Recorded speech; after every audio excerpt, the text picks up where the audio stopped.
ਤੇ ਖਰਾਬ ਹੀ ਹੋ ਜਾਣਾ ਸੀ। ਲਓ ਠੀਕ ਹੈ ਜੀ। ਹਾਂਜੀ, ਬਾਬਾ ਫਰੀਦ ਦਾ ਜਿਹੜਾ ਕਰੋਨਾ ਨਾਲ ਕੀ ਤਲਕ ਹੈ, ਇਹ ਮੈਂ ਸੋਚ ਰਿਹਾ ਸਾਂ ਕਿ ਸਾਡੇ ਨਾਲ ਕਿਵੇਂ ਦੇ ਬਾਬਾ ਸਾਹਿਬ ਰਿਲੇਟ ਕਰਦੇ ਨੇ। ਤੇ ਬਾਬਾ ਸਾਹਿਬ ਦਾ ਇੱਕ ਸ਼ੇਰ ਹੈ, ਮੈਂ ਜਾਣਿਆ ਦੁੱਖ ਮੁਝੀ ਕੋ, ਦੁੱਖ ਸੁਭਾਏ ਜਗ, ਉੱਪਰ ਚੜ ਕੇ ਦੇਖਿਆ ਘਰ ਘਰ ਇਹੋ ਅੱਗ। ਹੁਣ ਇਹਦੇ ਚ ਤੁਸੀਂ ਇਹ ਦੇਖੋ ਕਿ ਬਾਬਾ ਸਾਹਿਬ ਜਿਹੜੇ ਨੇ ਉਹ ਜਿਹੜਾ ਸਭ ਜੱਗ ਹੈ ਉਹ ਉਹਦੇ ਵਿੱਚ ਫਰਕ ਨਹੀਂ ਕਰ ਰਹੇ ਕਿ ਇਹ ਮੁਸਲਮਾਨਾਂ ਦਾ ਜੱਗ ਹੈ ਕਿ ਹਿੰਦੂਆਂ ਦਾ ਜੱਗ ਹੈ ਕਿ ਇਹ ਸਿੱਖਾਂ ਦਾ ਜੱਗ ਹੈ ਕਿ ਯਹੂਦੀਆਂ ਦਾ ਕਿ ਈਸਾਈਆਂ ਦਾ ਹੈ। ਜੱਗ ਜੱਗ ਹੈ, ਸਭ ਇਨਸਾਨ ਜਿਹੜੇ ਨੇ ਉਹ ਇੱਕੋ ਜਿਹੇ ਨੇ। ਔਰ ਤੁਸੀਂ ਵੇਖੋ ਕਰੋਨਾ ਨੇ ਇੱਕ ਵਾਰੀ ਫੇਰ ਦੁਨੀਆ ਨੂੰ ਇਹ ਦਿਖਾਇਆ ਹੈ, ਸਾਬਤ ਕੀਤਾ ਹੈ, ਤੁਹਾਡਾ ਕੋਈ ਵੀ ਰੰਗ ਹੋਵੇ, ਤੁਹਾਡੀ ਕੋਈ ਵੀ ਨਸਲ ਹੋਵੇ, ਤੁਹਾਡੀ ਤਾਲੀਮ ਕੋਈ ਵੀ ਹੋਵੇ, ਤੁਸੀਂ ਕਿਸੇ ਵੀ ਕਲਾਸ 'ਚ ਹੋ, ਕਿਸੇ ਵੀ ਨਸਲ ਦੇ ਵਿੱਚ ਹੋ, ਤੁਸੀਂ ਸਭ ਮੇਰੇ ਅੱਗੇ ਇੱਕੋ ਜਿਹੇ ਹੋ। ਜਿਹੜੇ ਜਿਹੜੇ ਯੂਨੀਵਰਸਲ ਲਾ ਨੇ ਇਨਸਾਨਾਂ ਦੇ ਉੱਤੇ, ਜਿਹੜੇ ਯੂਨੀਵਰਸਲ ਲਾ ਨੇ ਉਹ ਤੁਹਾਡੇ ਦੇ ਸਾਰਿਆਂ ਦੇ ਉੱਤੇ ਇੱਕੋ ਜਿਹੇ ਹੋਣੇ ਨੇ।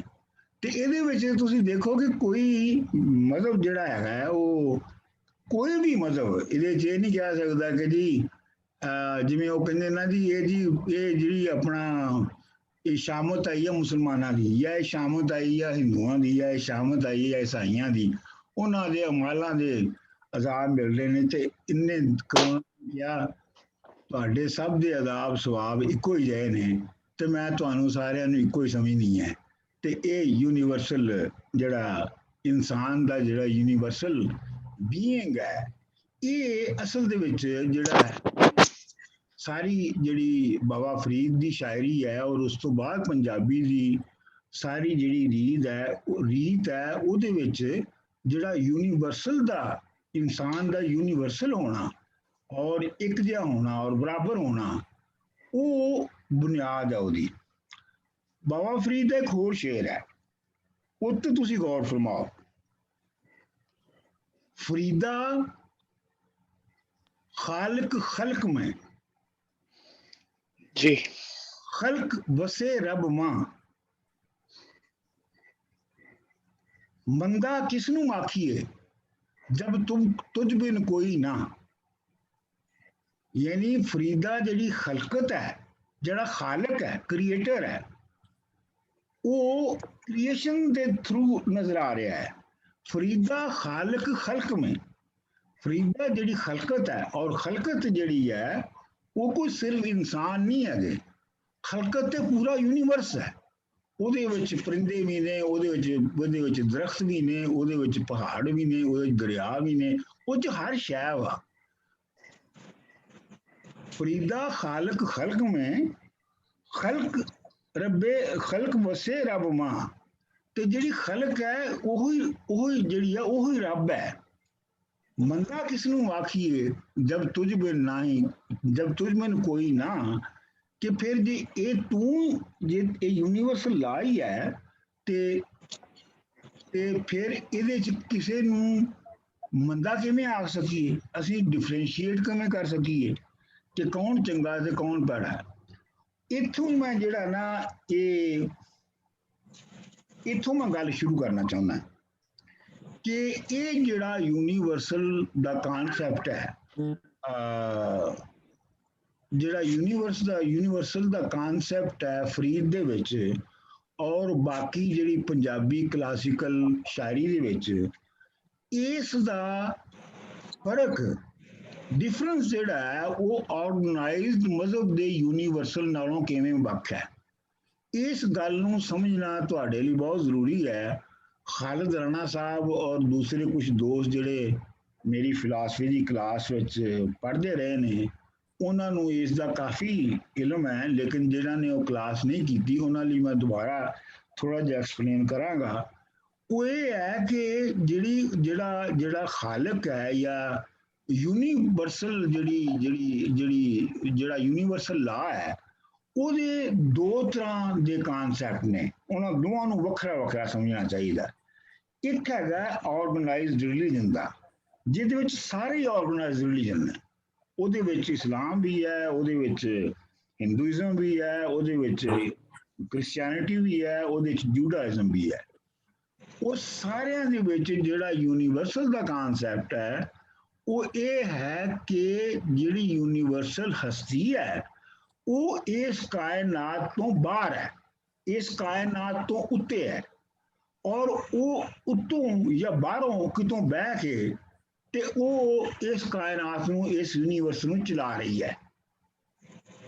ਮਤਲਬ ਇਹ ਹੈ ਕਿ ਯੂਨੀਵਰਸ ਜਿਹੜਾ ਹੈ ਉਹ ਉਹਦੇ ਹੱਥਾਂ ਦੇ ਵਿੱਚ ਖਿਡੌਣਾ ਹੈ, ਔਰ ਉਹ ਜਿਹੜੀ ਹਸਤੀ ਹੈ ਉਹ ਆਪਣੀ ਮਰਜ਼ੀ ਦੇ ਨਾਲ ਜਿਵੇਂ ਚਾਹੁੰਦੀ ਹੈ ਉਹਨੂੰ ਚਲਾਉਂਦੀ ਹੈ, ਜਿਵੇਂ ਚਾਹੁੰਦੀ ਹੈ ਉਹਨੂੰ ਮੋੜ ਦਿੰਦੀ ਹੈ, ਜੋ ਕੁਛ ਕਰਦੀ ਹੈ ਉਹ ਆਪੇ ਕਰਦੀ ਹੈ। ਠੀਕ। ਅੱਛਾ, ਇਹਦਾ ਮਤਲਬ ਹੈ ਕਿ ਜਿਹੜੇ ਅਸੂਲ ਨੇ ਸੁਸਾਇਟੀ ਦੇ ਔਰ ਜਿਹੜੇ ਯੂਨੀਵਰਸ ਦੇ, ਉਹਨਾਂ ਦਾ ਬੰਦੇ ਦੇ ਨਾਲ ਡਾਇਰੈਕਟ ਬੰਦਾ ਉਹਨਾਂ 'ਚ ਮਰਕਜ਼ ਨਹੀਂ ਹੈਗਾ, ਉਹਨਾਂ 'ਚ ਮਰਕਜ਼ ਉਹ ਹਸਤੀ ਹੈ ਜਿਹੜੀ ਕਿ ਮੈਟਾਫਿਜ਼ੀਕਲ ਹੈ, ਜਿਹੜੀ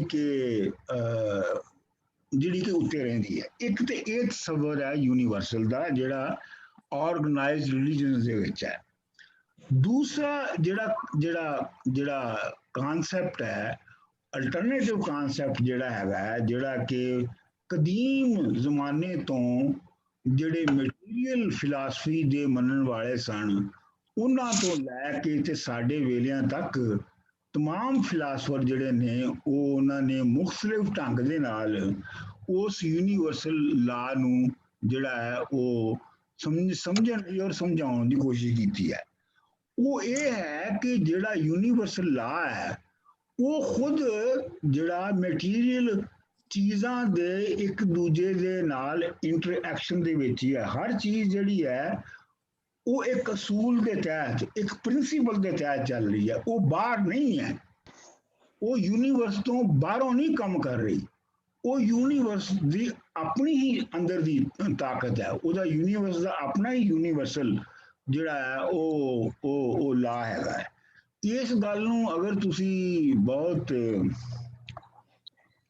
ਖੁੱਲ ਕੇ ਪੜ੍ਹਨਾ ਹੋਵੇ ਨਾ ਜ਼ਰਾ ਡਿਟੇਲ 'ਚ, ਤੇ ਤੁਸੀਂ ਇੱਕ ਫਿਲਾਸਫਰ ਹੈਗਾ ਸਪਾਈਨੋਜ਼ਾ ਦੀ ਤੁਸੀਂ ਕੋਈ ਥੋੜੀ ਜੀ ਜਿਹੜੀ ਹੈ ਨਾ ਸਟੱਡੀ ਕਰਨਾ, ਤੁਹਾਨੂੰ ਇਹਦਾ ਬਹੁਤ ਪਤਾ ਲੱਗੇਗਾ। ਅੱਛਾ, ਹੁਣ ਮੈਂ ਮੁਖਤਸਰ ਇਹ ਦੱਸ ਦਿੰਦਾ ਕਿ ਇਹਦਾ ਜਦੋਂ ਅਸੀਂ ਕਹਿੰਦੇ ਹਾਂ ਕਿ ਚੀਜ਼ਾਂ ਦੇ ਅੰਦਰ ਹੀ ਯੂਨੀਵਰਸਲ ਲਾ ਹੈ ਤੇ ਇਹਦਾ ਮਤਲਬ ਕੀ ਹੈ। ਇਹਦਾ ਮਤਲਬ ਇਹ ਹੈ, ਜਿਹੜਾ ਮੈਂ ਤੁਹਾਨੂੰ ਥੋੜੀ ਤਾਰੀਖ ਉਹਦੀ ਦੱਸ ਦਿੰਦਾ ਕਿ ਤਾਰੀਖੀ ਤੌਰ ਤੇ ਜਦੋਂ ਇਨਸਾਨ ਨੇ ਉਹ ਫੂਡ ਗੈਦਰਿੰਗ ਔਰ ਉਹਦੇ ਹੰਟਿੰਗ ਦੀ ਸਟੇਜ 'ਤੇ ਸੀ, ਤੇ ਉਦੋਂ ਕੋਈ ਖੁਦਾ ਖੁਦਾ ਦਾ ਤਸੱਵਰ ਨਹੀਂ ਸੀ। ਜਦੋਂ ਐਗਰੀਕਲਚਰ ਆਇਆ ਤੇ ਫਿਰ ਇੱਕ ਸੁਪਰ ਨੈਚੁਰਲ ਹਸਤੀ ਦਾ ਜਿਹੜਾ ਹੈ ਉਹ ਖਿਆਲ ਪੈਦਾ ਹੋਇਆ, ਜਿਹਦੀ ਸ਼ਕਲ ਸੀ ਤੰਤਰਵਾਦ।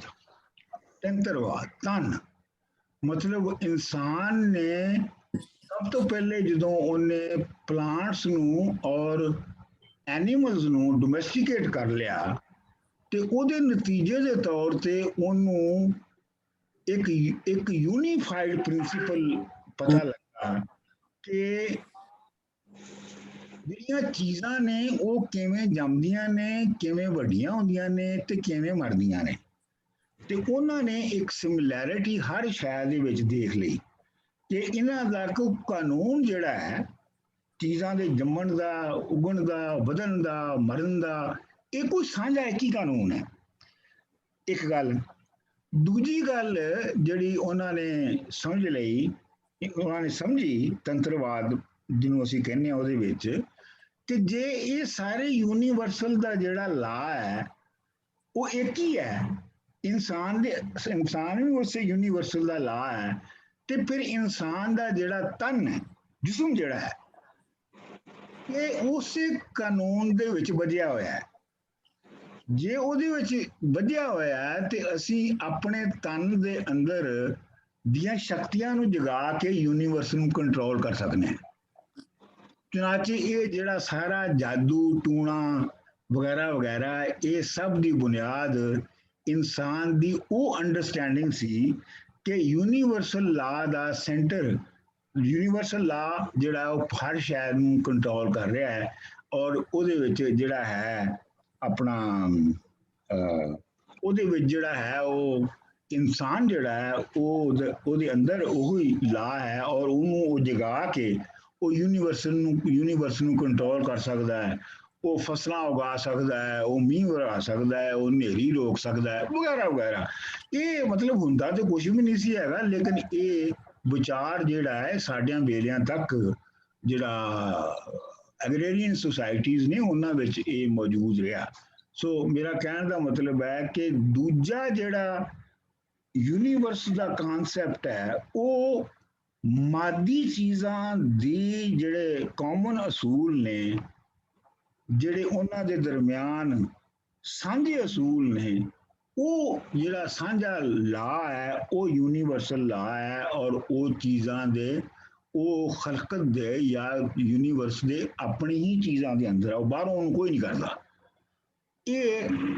ਇਹਦਾ ਮਤਲਬ ਇਹ ਜਿਹੜਾ ਇਹਦੇ ਚ ਜਿਹੜੀ, ਕਿਉਂਕਿ ਇੱਥੇ ਮੈਂ ਥੋੜੀ ਜਿਹੀ ਹੋਰ ਗੱਲ ਕਰਦੇ ਹਾਂ ਕਿ ਜਦੋਂ ਆਪਣਾ ਜਿਹੜੀ ਐਗਰੀਕਲਚਰ ਸੀ ਉਹ ਬੇਸਿਕਲੀ ਔਰਤਾਂ ਨੇ ਇਨਵੈਂਟ ਕੀਤੀ ਸੀਗੀ, ਔਰਤਾਂ ਨੇ ਇਜਾਦ ਕੀਤੀ ਸੀਗੀ, ਤੇ ਇਸ ਲਈ ਜਿਹੜੀ ਔਰਤ ਸੀ ਉਹੀ ਇਹ ਸਾਰੀ ਆਈਡੀਆਲੋਜੀ ਦਾ, ਜਿਹੜੀ ਤੰਤਰਵਾਦ ਦੀ ਆਈਡੀਆਲੋਜੀ ਸੀ, ਜਾਦੂ ਟੂਣੇ, ਇਹਨਾਂ ਸਾਰੀਆਂ ਚੀਜ਼ਾਂ ਦੀ ਜਿਹੜੀ ਆਈਡੀਆਲੋਜੀ ਸੀ, ਉਹਦੀ ਲੀਡਰ ਔਰ ਉਹਦੀ ਆਗੂ ਵੀ ਔਰਤ ਹੀ ਸੀ। ਔਰਤਾਂ ਹੀ ਹੁੰਦੀਆਂ ਸਨ ਜਿਹੜੀਆਂ ਇਹ ਲੀਡ ਕਰਦੀਆਂ ਸਨ।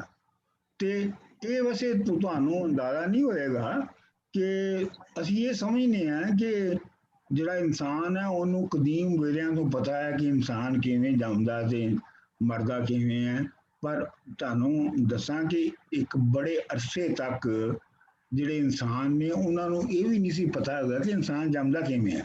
ਮਿਸਾਲ ਦੇ ਤੌਰ ਤੇ ਇੱਕ ਬੜੇ ਚਿਰ ਤੱਕ ਇਹ ਸਮਝਿਆ ਜਾਂਦਾ ਰਿਹਾ ਕਿ ਇਨਸਾਨ ਜਿਹੜਾ ਬੱਚਾ ਹੈ ਉਹ ਔਰਤ ਦੀਆਂ ਛਾਤੀਆਂ ਤੋਂ ਜੰਮਦਾ ਹੈ। ਇਸ ਵਾਸਤੇ ਜਿਹੜੀਆਂ ਪੁਰਾਣੀਆਂ ਤੁਸੀਂ ਪਹਾੜਾਂ 'ਚ ਤੇ ਖੂਹਾਂ ਦੇ ਵਿੱਚ ਜਿਹੜੀਆਂ ਤਸਵੀਰਾਂ ਵੇਖਦੇ ਹੋ ਨਾ, ਤੇ ਉਹਦੇ 'ਚ ਔਰਤ ਦੀਆਂ ਛਾਤੀਆਂ ਜਿਹੜੀਆਂ ਨੇ ਉਹਨਾਂ ਨੂੰ ਜ਼ਰੂਰਤ ਤੋਂ ਜ਼ਿਆਦਾ ਭਾਰਾ ਬਣਾਇਆ ਜਾਂਦਾ ਹੈ, ਕਿਉਂਕਿ ਉਦੋਂ ਯਕੀਨ ਇਹ ਸੀ। ਲੇਕਿਨ ਜਿਉਂ-ਜਿਉਂ ਬੰਦੇ ਨੇ ਜਾਨਵਰਾਂ ਨੂੰ, ਪਲਾਂਟਸ ਨੂੰ, ਬਾਕੀ ਚੀਜ਼ਾਂ ਨੂੰ ਡੋਮੈਸਟੀਕੇਟ ਕਰ ਲਿਆ ਤੇ ਫਿਰ ਉਹਨੂੰ ਸਮਝ ਆ ਗਈ ਕਿ ਚੀਜ਼ਾਂ ਜੰਮਦੀਆਂ ਕਿਉਂ ਨੇ ਤੇ ਕਿਵੇਂ ਹੁੰਦੀਆਂ ਨੇ। ਕਿਉਂਕਿ ਜਿਹੜੀ ਜ਼ਰਾਅਤ ਹੈ ਉਹ ਔਰਤ ਨੇ ਇਜਾਦ ਕੀਤੀ ਸੀ, ਔਰ ਔਰਤ ਜਿਹੜੀ ਹੈ ਉਹ ਜਨਨੀ ਹੈ, ਉਹ ਕ੍ਰੀਏਟ ਕਰਨ ਵਾਲੀ ਹੈ, ਉਹ ਹੀ ਕ੍ਰੀਏਟ ਕਰਦੀ ਹੈ। ਉਹਨੇ ਉਹ ਬੱਚਾ ਕ੍ਰੀਏਟ ਕਰਦੀ ਸੀ, ਉਹਨੇ ਹੀ ਜ਼ਰਾਅਤ ਨੂੰ ਕ੍ਰੀਏਟ ਕੀਤਾ। ਤੇ ਇਸ ਵਾਸਤੇ ਜਦੋਂ ਤੰਤਰਵਾਦ ਤੋਂ ਬਾਅਦ ਜਿਹੜਾ ਵੱਡਾ ਫਲਸਫਾ ਆਇਆ ਦੁਨੀਆ 'ਚ ਉਹ ਯੋਗ ਦਾ ਸੀ, ਤੇ ਯੋਗ ਦੇ ਜਿਹੜੇ ਪ੍ਰਿੰਸੀਪਲ ਨੇ ਉਹਨਾਂ ਵਿੱਚ ਜਿਹੜਾ ਮੁੱਢਲਾ ਪਹਿਲਾ ਅਸੂਲ ਹੈ ਉਹ ਹੈ ਆਪਣੇ ਅੰਦਰ ਔਰਤ ਨੂੰ ਜਗਾਉਣਾ। ਉਹਨੂੰ ਕਹਿੰਦੇ ਨੇ ਵੂਮਨ ਪ੍ਰਿੰਸੀਪਲ, ਆਪਣੇ ਅੰਦਰ ਔਰਤ ਨੂੰ ਜਗਾਉਣਾ। ਔਰ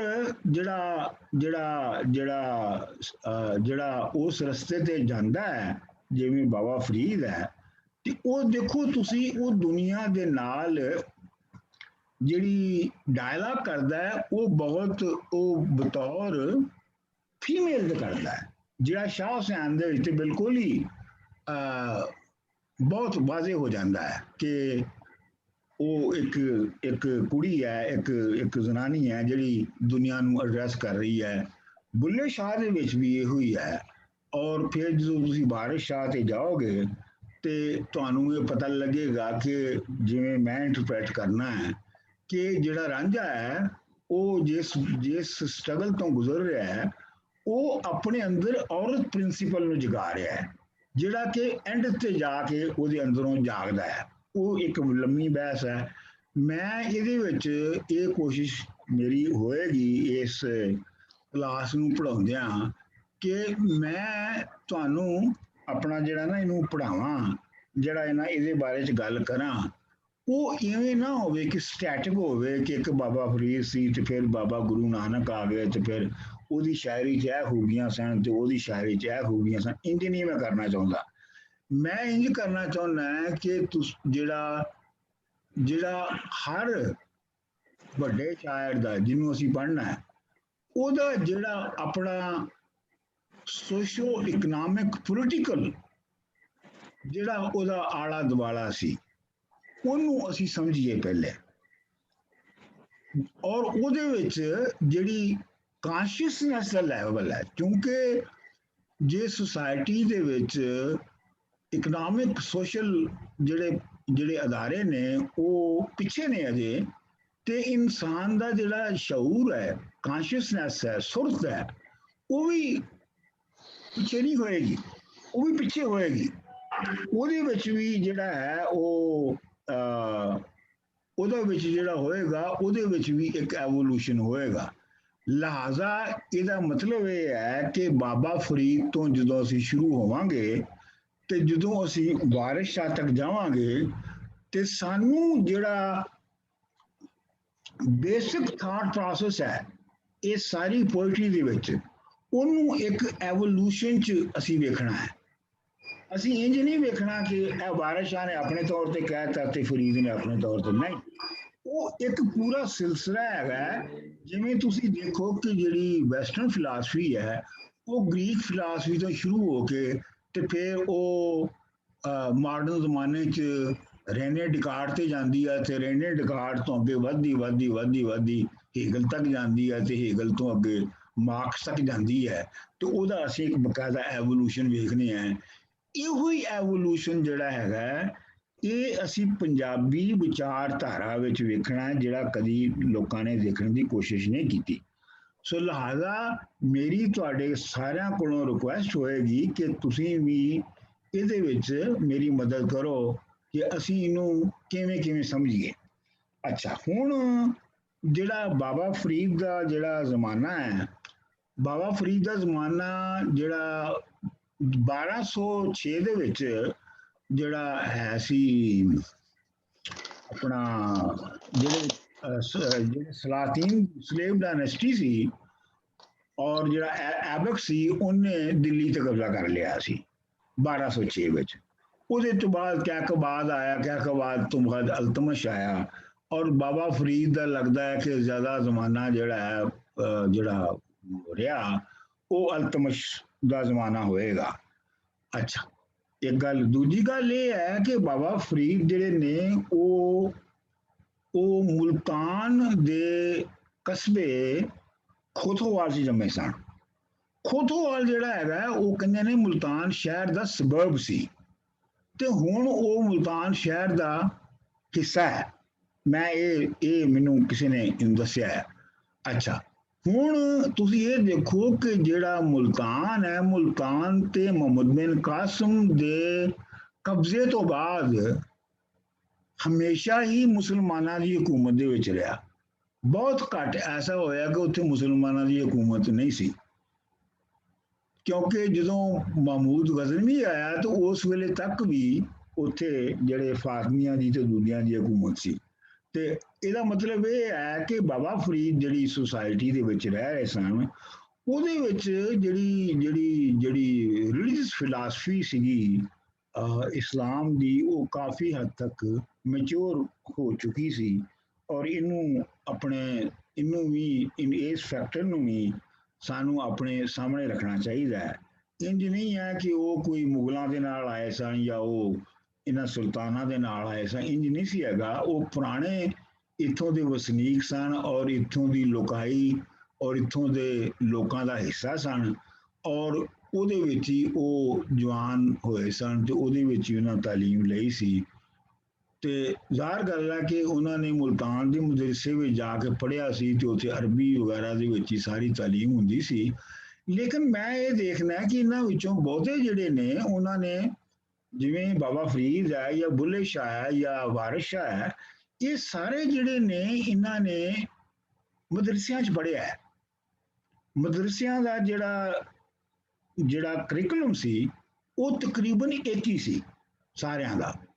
ਲੇਕਿਨ ਤੁਸੀਂ ਇਹ ਦੇਖੋ ਕਿ ਜਿਹੜੀ ਉਹਨਾਂ ਨੇ ਆਈਡੀਆਲੋਜੀ, ਜਿਹੜੀ ਵਿਚਾਰਧਾਰਾ ਜਿਹੜੀ ਕ੍ਰੀਏਟ ਕੀਤੀ ਬਾਬਾ ਫਰੀਦ ਤੋਂ ਲੈ ਕੇ ਅੱਗੇ ਤੱਕ, ਜਿਹੜੀ ਵਿਚਾਰਧਾਰਾ ਕ੍ਰੀਏਟ ਕੀਤੀ ਉਹ ਮਦਰਸਿਆਂ ਵਾਲੀ ਨਹੀਂ ਸੀ, ਉਹ ਮਦਰਸੇ ਦੇ ਉਲਟ ਲੋਕਾਂ ਵਾਲੀ ਸੀ, ਆਮ ਲੋਕਾਂ ਵਾਲੀ ਸੀ। ਹੁਣ ਇਹ ਜਿਹੜਾ ਆਮ ਲੋਕਾਂ ਦੀ ਜਿਹੜੀ ਆਈਡੀਆਲੋਜੀ ਹੈ ਉਹਨੂੰ ਕਿਵੇਂ ਆਰਟੀਕੂਲੇਟ ਕਰੀਦਾ ਹੈ, ਉਹਨੂੰ ਸਾਡਾ ਵੱਡਾ ਦਾਨਿਸ਼ਵਰ ਕਿਵੇਂ ਆਰਟੀਕੂਲੇਟ ਕਰਦਾ ਹੈ, ਇਹਦਾ ਇੱਕ ਆਪਣਾ ਪ੍ਰੋਸੈਸ ਹੈ ਔਰ ਇਹਦੀ ਇੱਕ ਆਪਣੀ ਅਲੱਗਾ ਇਹਦੇ ਉੱਤੇ ਬਹਿਸ ਦੀ ਲੋੜ ਹੈ ਜਿਹੜੀ ਅਸੀਂ ਨਹੀਂ ਕਰ ਸਕਦੇ। ਲੇਕਿਨ ਤੁਸੀਂ ਇਹ ਵੇਖੋ ਕਿ ਜਿਹੜਾ ਬਾਬਾ ਫਰੀਦ ਦੇ ਵਿੱਚ ਜਿਹੜਾ ਫੈਮਿਨਨ ਵਾਇਸ ਆਉਂਦੀ ਹੈ, ਇਹ ਤੁਸੀਂ ਗੌਰ ਕਰੋ ਕਿ ਇਹ ਅਰਬੀ ਫਾਰਸੀ ਟ੍ਰੈਡੀਸ਼ਨ ਤੋਂ ਨਹੀਂ ਆਉਂਦੀ, ਕਿਉਂਕਿ ਅਰਬੀ ਫਾਰਸੀ ਟ੍ਰੈਡੀਸ਼ਨ ਦੇ ਵਿੱਚ ਫੈਮਿਨਨ ਆਵਾਜ਼ ਨਾਲ ਸ਼ਾਇਰ ਨਹੀਂ ਬੋਲਦਾ। ਇਹ ਜਿਹੜੀ ਸਾਰੀ ਆਵਾਜ਼ ਹੈ ਇਹ ਹੜੱਪੇ ਸਿਵਲਾਈਜੇਸ਼ਨ ਦੇ ਤੰਤਰਵਾਦ, ਯੋਗ, ਸਾਂਖਿਆ ਔਰ ਉਹਨਾਂ ਫਲਸਫਿਆਂ ਤੋਂ ਆਈ ਹੈ ਔਰ ਉਹਨੇ ਕਿਵੇਂ ਕਿਵੇਂ ਲੋਕਾਂ ਦੇ ਵਿੱਚ ਟਰੈਵਲ ਕੀਤਾ ਉਸ ਵਿਚਾਰਧਾਰਾ ਨੇ। ਇਹਨੂੰ ਇੱਕ ਤੇ ਤੁਸੀਂ ਗੌਰ ਫਰਮਾਇਓ ਕਿ ਉਹ ਕਿਵੇਂ ਜਾਰੀ ਰਹੀ ਹੈ ਔਰ ਕਿਵੇਂ ਬਲਕਿ ਸਾਡੀਆਂ ਵੇਲਿਆਂ ਤੱਕ ਵੀ ਇਸ ਤਰ੍ਹਾਂ ਦੇ ਵਿਚਾਰ ਤੇ ਦੂਜੇ ਮੌਜੂਦ ਸਨ। ਇੱਕ ਤੇ ਹੋਈ ਗੱਲ। ਥੋੜਾ ਜਿਹਾ ਬਾਬਾ ਤੁਹਾਡੇ ਚੋਂ ਕਿਸੇ ਨੇ ਜਿਹੜੀਆਂ ਮੈਂ ਟੇਪਾਂ ਵੀਡੀਓਜ਼ ਭੇਜੀਆਂ ਸਨ, ਤੁਹਾਡੇ ਚੋਂ ਕਿਸੇ ਨੇ ਵੇਖੀਆਂ ਨੇ? ਜੀ ਮੈਂ ਸਾਰੀਆਂ ਦੇਖੀਆਂ ਜੀ। ਹਾਂਜੀ ਅਸੀਂ ਵੀ ਦੇਖੀਆਂ ਨੇ ਸਾਰੀਆਂ। ਅੱਛਾ ਅੱਛਾ ਅੱਛਾ। ਤੇ ਇੱਕ ਐਡ ਕਰ ਦਿਓ ਚੀਜ਼, ਜਿਸ ਵੇਲੇ ਇਹ ਸਕੂਲ ਚ ਮਦਰਸੇ ਚ ਪੜ੍ਹ ਰਹੇ ਸਨ ਮੁਲਤਾਨ ਚ, ਤੇ ਮੋਡ ਆਫ ਐਜੂਕੇਸ਼ਨ ਜਿਹੜੀ ਲੈਂਗੁਏਜ ਆਫ ਐਜੂਕੇਸ਼ਨ ਸੀ ਕਿ ਅਰਬੀ ਫਾਰਸੀ ਸੀ ਜਾਂ ਕੁਝ ਹੋਰ ਸੀ? ਅਰਬੀ ਸੀ, ਅਰਬੀ ਸੀ। ਅਰਬੀ ਸੀ, ਓਕੇ। ਹਾਂ, ਫਾਰਸੀ ਨਹੀਂ ਸੀ ਹੈਗੀ, ਓਕੇ। ਫਾਰਸੀ ਤੇ ਬਹੁਤ ਬਾਅਦ ਦੇ ਵਿੱਚ ਆਈ ਨਾ, ਉਸ ਵੇਲੇ ਕਿਉਂਕਿ ਉਹ ਅਰਬਾਂ ਨੇ ਕਬਜ਼ਾ ਕੀਤਾ ਸੀ ਨਾ ਮੁਲਤਾਨ ਤੇ। ਇਹਦਾ ਮਤਲਬ ਆਫੀਸ਼ੀਅਲ ਲੈਂਗੁਏਜ ਵੀ ਅਰਬੀ ਹੋਏਗੀ ਉਸ। ਹਾਂਜੀ, ਜਿਹੜੀ ਮੁਲਤਾਨ ਦੇ ਪਾਕ ਪਤਨ ਦੇ ਵਿੱਚ ਵੀ ਜਿਹੜਾ ਸਾਨੂੰ ਪਤਾ ਲੱਗਦਾ ਹੈ ਕਿ ਜਿਹੜੀ ਬਾਬਾ ਫਰੀਦ ਦੀ ਦਰਗਾਹ ਦੇ ਵਿੱਚ ਜਿਹੜੇ ਉਹਨਾਂ ਦੇ ਖਾਸ ਮੁਰੀਦ ਜਿਹੜੇ ਗੁਫ਼ਤਗੂ ਕਰਦੇ ਸਨ ਆਪਸ 'ਚ, ਤੇ ਉਹ ਵੀ ਅਰਬੀ ਵਿੱਚ ਕਰਦੇ ਸਨ। ਅੱਛਾ, ਹਾਂਜੀ, ਇਹਦਾ ਕੋਈ ਪ੍ਰੂਫ, ਇਹਦਾ ਕੋਈ ਹਵਾਲਾ ਜਦੋਂ ਅਸੀਂ ਸਮਝ ਸਕੀਏ?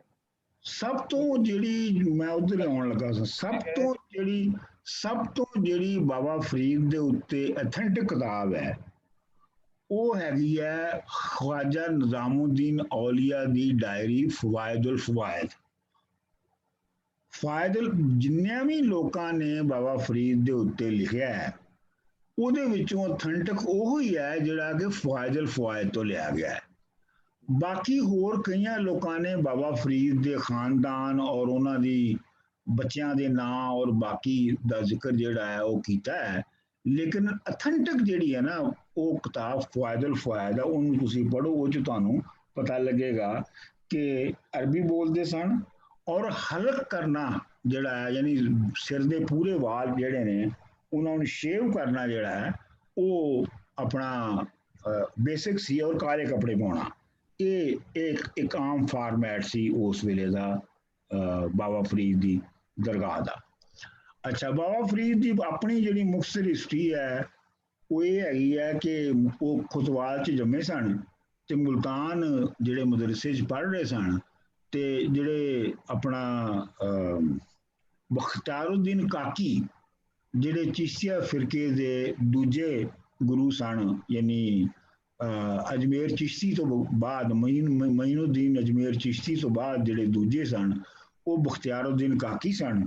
ਤੇ ਬਖਤਿਆਰੁਦੀਨ ਕਾਕੀ ਬਗਦਾਦ ਤੋਂ ਵਾਪਸ ਆਉਂਦੇ ਹੋਏ ਮੁਲਤਾਨ ਉਸ ਮਦਰਸੇ 'ਚ ਗਏ ਤੇ ਉਹਨਾਂ ਨੂੰ ਇਹ ਬਹੁਤ ਪਸੰਦ ਆਏ ਬਾਬਾ ਫਰੀਦ, ਤੇ ਉਹਨਾਂ ਨੇ ਉਹਨਾਂ ਨੂੰ ਕਿਹਾ ਕਿ ਤੁਸੀਂ ਮੇਰੇ ਨਾਲ ਆ ਜਾਓ, ਤੇ ਉਹ ਉਹਨਾਂ ਨੇ ਮਰੀਜ਼ ਕਰ ਲਿਆ।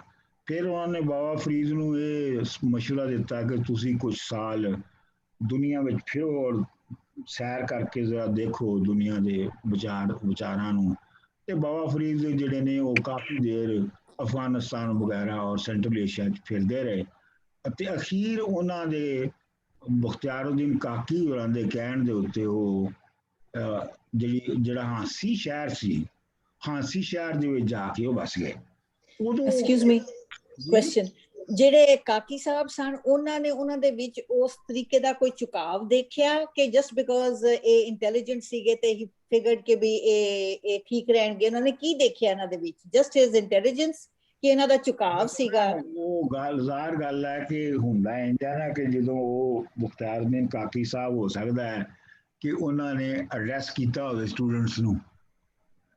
ਮੈਂ ਤੁਹਾਨੂੰ ਹਾਈਪੋਥੈਟੀਕਲ ਸਿਚੁਏਸ਼ਨ ਦੱਸ ਰਿਹਾ, ਐਡਰੈਸ ਕੀਤਾ ਹੋਵੇ, ਉਹਦੇ ਵਿੱਚੋਂ ਸਟੂਡੈਂਟਸ ਨੇ ਸਵਾਲ ਪੁੱਛੇ ਹੋਣ ਤੇ ਉਹਨਾਂ ਸਵਾਲਾਂ ਤੋਂ ਮੁਖਤਾਰਉদ্ਦੀਨ ਕਾਕੀ ਨੂੰ ਵੀ ਤਾਂ ਅੰਦਾਜ਼ਾ ਹੋਇਆ ਹੋਵੇਗਾ ਨਾ ਕਿਹੜਾ ਸਟੂਡੈਂਟ ਕਿੰਨੇ ਪਾਣੀ 'ਚ ਹੈ। ਤੇ ਇਹ ਉਹ ਕਿਵੇਂ ਉਹਨਾਂ ਨੇ ਉਹਨੂੰ ਸਿਲੈਕਟ ਕੀਤਾ, ਲੇਕਿਨ ਉਹਨਾਂ ਨੂੰ ਸਿਲੈਕਟ ਕਰ ਲਿਆ। ਇਹ ਹੁਣ ਤੁਹਾਡੇ ਇਮੈਜੀਨੇਸ਼ਨ ਦੇ ਵਿੱਚ ਹੈ ਕਿ ਉਹ ਕਿਵੇਂ ਹੋਇਆ ਹੋਵੇਗਾ। ਖੈਰ ਉਹ ਹਾਂਸੀ 'ਚ ਚਲੇ ਗਏ ਤੇ ਹਾਂਸੀ ਫਿਰ ਉਹ 20 ਸਾਲ ਰਹੇ ਔਰ ਇੱਕ ਰਵਾਇਤ ਦੇ ਮੁਤਾਬਕ ਉਹਨਾਂ ਨੇ ਇੱਕ ਸ਼ਾਦੀ ਵੀ ਉੱਥੇ ਕੀਤੀ ਹਾਂਸੀ 'ਚ, ਜਿਹੜੀ 3 ਬੀਵੀਆਂ ਸਨ। ਉਹਨਾਂ 'ਚੋਂ ਪਹਿਲੀ ਬੀਵੀ ਜਿਹੜੀ ਸੀ ਉਹ ਹਾਂਸੀ ਦੀ ਸੀ ਤੇ ਉਹਦੇ ਵਿੱਚੋਂ ਕਹਿੰਦੇ ਨੇ ਕਿ ਜਿਹੜੀ ਇਹਨਾਂ ਦੀ ਇੱਕ ਕੁੜੀ ਵੀ ਪੈਦਾ ਹੋਈ ਹਾਂਸੀ ਵਾਲੀ ਬੀਵੀ ਚੋਂ, ਜਿਹੜੇ ਸਾਬਰ ਜਿਹੜੇ ਸੂਫੀ ਸਾਬਰ ਸਨ, ਸਾਬਰ ਕੀ ਕਹਿੰਦੇ ਨੇ ਉਹਨਾਂ ਨੂੰ, ਉਹਨਾਂ ਦੇ ਨਾਲ ਉਹ ਵਿਆਹੀ ਗਈ ਸੀ।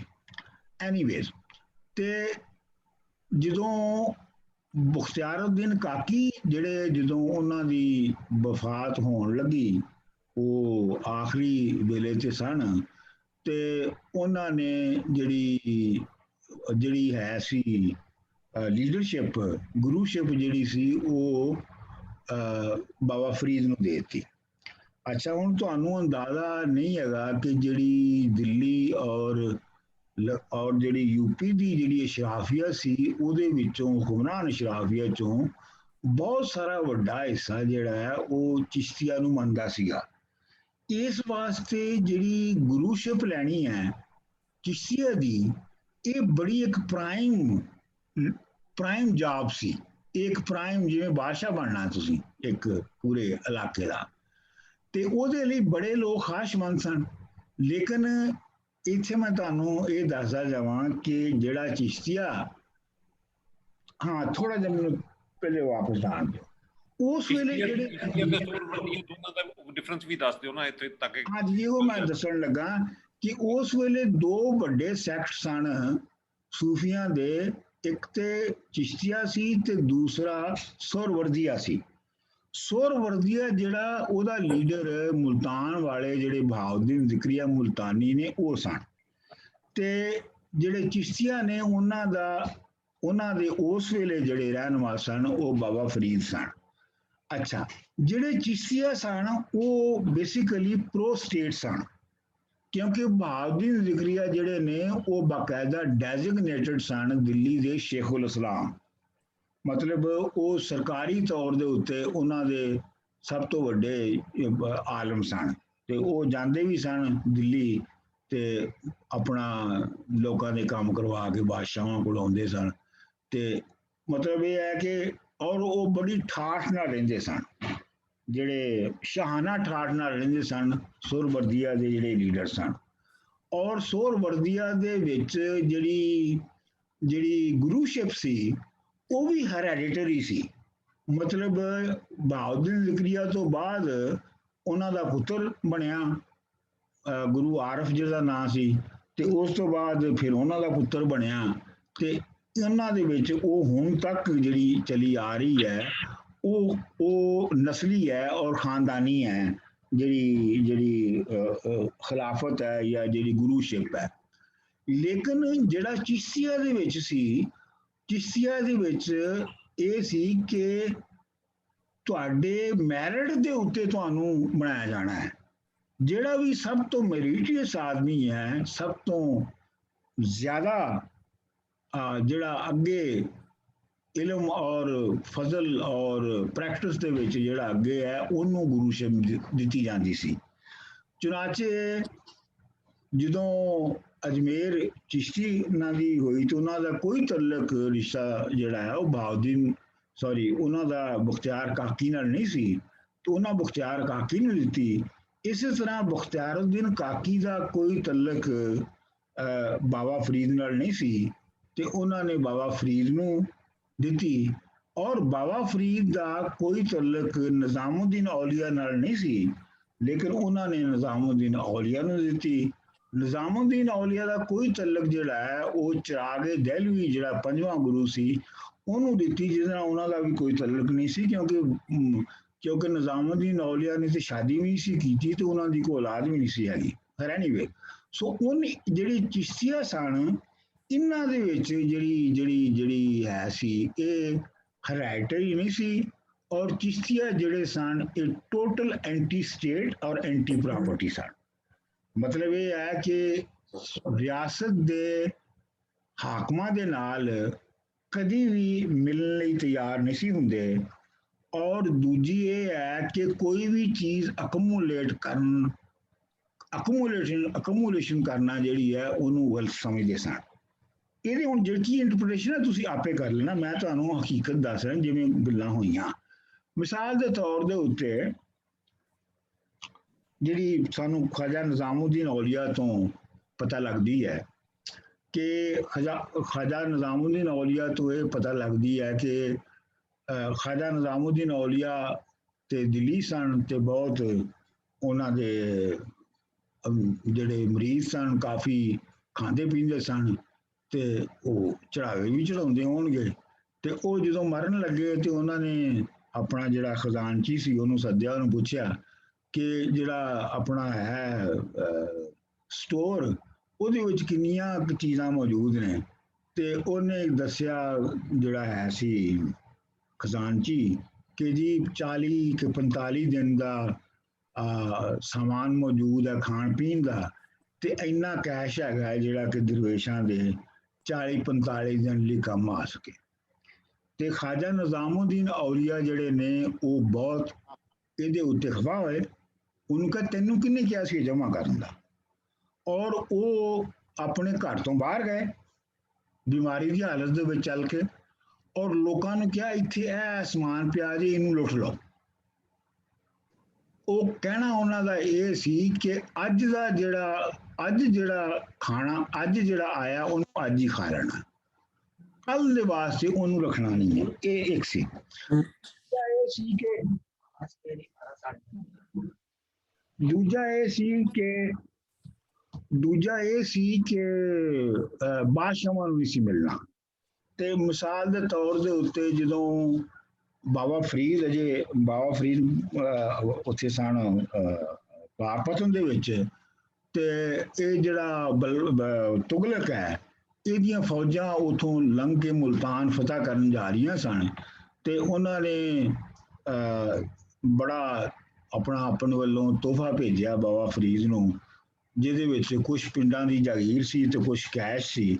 ਤੇ ਬਾਬਾ ਫਰੀਦ ਨੇ ਕਿਹਾ ਜੀ ਇਹ ਕੈਸ਼ ਤੇ ਦਰਵੇਸ਼ਾਂ ਦੇ ਕੰਮ ਆ ਜਾਏਗਾ, ਤੇ ਜਿਹੜੀ ਹੈ ਨਾ ਜਾਗੀਰ ਇਹ ਤੁਸੀਂ ਜਿਹੜੇ ਹੋਰ ਹੱਕਦਾਰ ਨੇ ਉਹਨਾਂ ਨੂੰ ਦੇ ਦਿਓ, ਸਾਨੂੰ ਇਹਦੀ ਕੋਈ ਲੋੜ ਨਹੀਂ ਹੈਗੀ। ਤੇ ਉਹਨਾਂ ਨੇ ਕਿਹਾ ਜੀ ਕਿ ਜਿਹੜੇ ਬਾਕੀ ਸਾਰੇ ਵੱਡੇ ਅਫਸਰ ਨੇ ਉਹ ਤੁਹਾਨੂੰ ਮਿਲਣਾ ਚਾਹੁੰਦੇ ਨੇ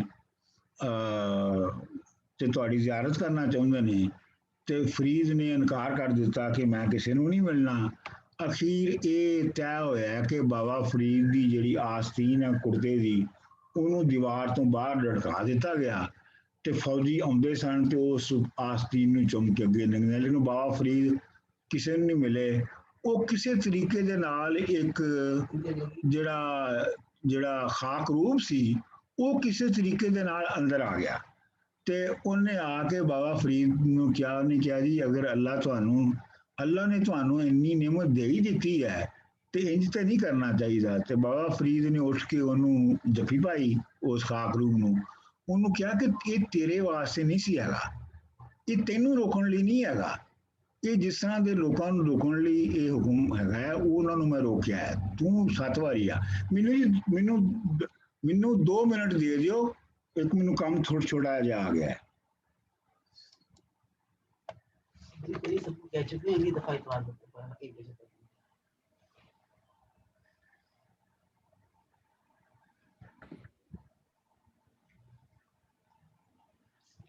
मेरे लिए बहुत ही है। सॉरी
हाँ जी, सॉरी जी, मैं आ गया वापस।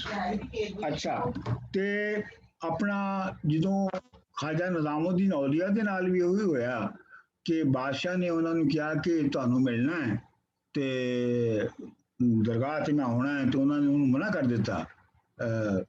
ਬਾਦਸ਼ਾਹ ਨੂੰ ਉਹਨੇ ਕਿਹਾ ਜੀ ਮੈਂ ਫੇਰ ਵੀ ਆਉਣਾ ਹੈ। ਤੇ ਉਹ ਹੋਇਆ ਇਹ ਕਿ ਆਪਣਾ ਜਿਹੜੇ ਮੇਰਾ ਖਿਆਲ ਹੈ ਕਿ ਮੀਰ ਖੁਸਰੋ ਨੇ ਕੋਈ ਐਸਾ ਚੱਕਰ ਚਲਾਇਆ ਕਿ ਉਹ ਬਾਦਸ਼ਾਹ ਕਿਤੋਂ ਬਾਹਰੋਂ ਵਾਪਸ ਆ ਰਿਹਾ ਸੀ ਤੇ ਉਹਦੇ ਉੱਤੇ ਛੱਤ ਡਿੱਗੀ ਤੇ ਉਹ ਰਾਹ 'ਚ ਹੀ ਮਰ ਗਿਆ। ਤੇ ਉਹ ਖਾਜਾ ਨਿਜ਼ਾਮੁਦੀਨ ਔਲੀਆ ਨੂੰ ਉਹਦੇ ਨਾਲ ਆਪਣੀ ਜਿਹੜੀ ਸ਼ਰਤ ਰੱਖੀ ਸੀ ਕਿ ਮੈਂ ਹਕੂਮਤ ਨਾਲ ਨਹੀਂ ਮਿਲਣਾ, ਤੇ ਉਹ ਨਹੀਂ ਮਿਲਿਆ। ਸੋ ਇਹ ਚਿਸ਼ਤੀਆ ਤੇ ਜਿਹੜੇ ਸੁਹਰਵਰਦੀਆਂ ਨੇ ਉਹਨਾਂ ਦੇ ਦਰਮਿਆਨ ਇਹ ਮੁੱਢਲੇ ਫਰਕ ਸਨ। ਫਿਰ ਇਹ ਤੁਸੀਂ ਦੇਖੋ ਕਿ ਜਿੰਨੀ ਜ਼ੁਬਾਨਾਂ ਦੇ ਵਿੱਚ ਜਿਹੜੀ ਤਖਲੀਕ ਹੋਈ ਹੈ ਮੁਖਤਲਿਫ ਨਾਰਥ ਇੰਡੀਆ ਦੀ 12ਵੀਂ ਸਦੀ ਤੋਂ ਬਾਅਦ 11ਵੀਂ 12ਵੀਂ ਸਦੀ ਤੋਂ ਬਾਅਦ ਜਿਹੜੀ ਜ਼ੁਬਾਨਾਂ ਦੇ ਵਿੱਚ ਤਖਲੀਕ ਹੋਈ ਹੈ ਉਹ ਚਿਸ਼ਤੀਆ ਨਹੀਂ ਕੀਤੀ ਹੈ। ਪਹਿਲੇ ਚਿਸ਼ਤੀਆ ਨੇ ਕੀਤੀ, ਫਿਰ ਚਿਸ਼ਤੀਆ ਜਦੋਂ ਮੁੱਕ ਗਏ ਤੇ ਫਿਰ ਉਸ ਤੋਂ ਬਾਅਦ ਕਾਦਰੀਆਂ ਨੇ ਕੀਤੀ। ਜਿਵੇਂ ਬੁੱਲੇ ਸ਼ਾਹ ਤੇ ਜਿਹੜਾ ਆਪਣਾ ਵਾਰਿਸ ਸ਼ਾਹ ਸੀ, ਇਹ ਦੋਵੇਂ ਕਾਦਰੀਆ ਚਿਸ਼ਤੀ ਸਨ, ਔਰ ਖਾਜਾ ਫਰੀਦ ਵੀ ਜਿਹੜੇ ਸਨ ਉਹ ਕਾਦਰੀਆ ਚਿਸ਼ਤੀ ਸਨ, ਉਹਨਾਂ ਨੇ ਕੀਤੀ। ਸੋ ਮਤਲਬ ਇਹ ਹੈ ਕਿ ਇਹਨਾਂ ਦੀ ਜਿਹੜੀ ਪ੍ਰਾਪਰਟੀ ਦੇ ਬਾਰੇ 'ਚ, ਹੁਕਮਰਾਨੀ ਦੇ ਬਾਰੇ 'ਚ ਔਰ ਬਾਕੀਆਂ ਚੀਜ਼ਾਂ ਦੇ ਬਾਰੇ 'ਚ ਜਿਹੜਾ ਜ਼ਿੰਦਗੀ ਦਾ ਰਵੱਈਆ ਸੀ ਉਹਦਾ ਲੋਕਾਂ ਦੀ ਆਈਡੀਓਲੋਜੀ ਔਰ ਲੋਕਾਂ ਦੀ ਜ਼ੁਬਾਨ ਦੇ ਨਾਲ ਲਿਖਣ ਨਾਲ ਬਹੁਤ ਡੂੰਘਾ ਤਾਲੁਕ ਸੀ। ਮਤਲਬ ਉਹੀ ਬੰਦਾ ਲਿਖ ਸਕਦਾ ਸੀ ਜਿਹਨੂੰ ਲੋਕਾਂ ਦੀ ਜ਼ੁਬਾਨ 'ਚ ਲੋਕਾਂ ਦੀ ਜਿਹੜੀ ਵਿਚਾਰਧਾਰਾ ਹੈ ਉਹੀ ਬੰਦਾ ਲਿਖੇਗਾ ਜਾਂ ਲਿਖ ਸਕਦਾ ਸੀ ਜਿਹਨੂੰ ਹਕੂਮਤ ਦਾ ਜਾਂ ਪੈਸੇ ਦਾ ਜਾਂ ਇਸ ਤਰ੍ਹਾਂ ਦਾ ਕੋਈ ਲਾਲਚ ਨਾ ਹੋਵੇ। ਸੋ ਇਹ ਸਨ ਚਿਸ਼ਤੀਆ। ਤੇ ਜਿਹੜੇ ਬਾਬਾ ਫਰੀਦ ਸਨ ਇਹਨਾਂ ਦੀ ਬਾਰੇ 'ਚ ਜਿਹੜਾ ਆਪਣਾ ਕਿਹਾ ਜਾਂਦਾ ਹੈ, ਮਸਲਨ ਨਿਜ਼ਾਮੁਦੀਨ ਔਲੀਆ ਨੇ ਇਹਨਾਂ ਦੇ ਖਾਣ ਪੀਣ ਦੇ ਬਾਰੇ 'ਚ ਇਹ ਦੱਸਿਆ ਹੈ ਕਿ ਜਿਹੜਾ ਸ਼ੇਖ ਦੀ ਦਰਗਾਹ ਦੇ ਉੱਤੇ ਜਿਸ ਦਿਨ ਡੇਲੇ ਉਬਾਲ ਕੇ ਉਬਲੇ ਹੋਏ ਡੇਲੇ ਰੱਜ ਕੇ ਖਾਣ ਨੂੰ ਮਿਲ ਜਾਂਦੇ ਸਨ ਤੇ ਉਹਨਾਂ ਵਿੱਚ ਲੂਣ ਵੀ ਹੁੰਦਾ ਸੀ, ਤੇ ਉਹ ਦਿਨ ਜਿਹੜਾ ਹੈ ਉਸ ਮੁਰੀਦਾਂ ਲਈ ਈਦ ਦਾ ਦਿਨ ਹੁੰਦਾ ਸੀ।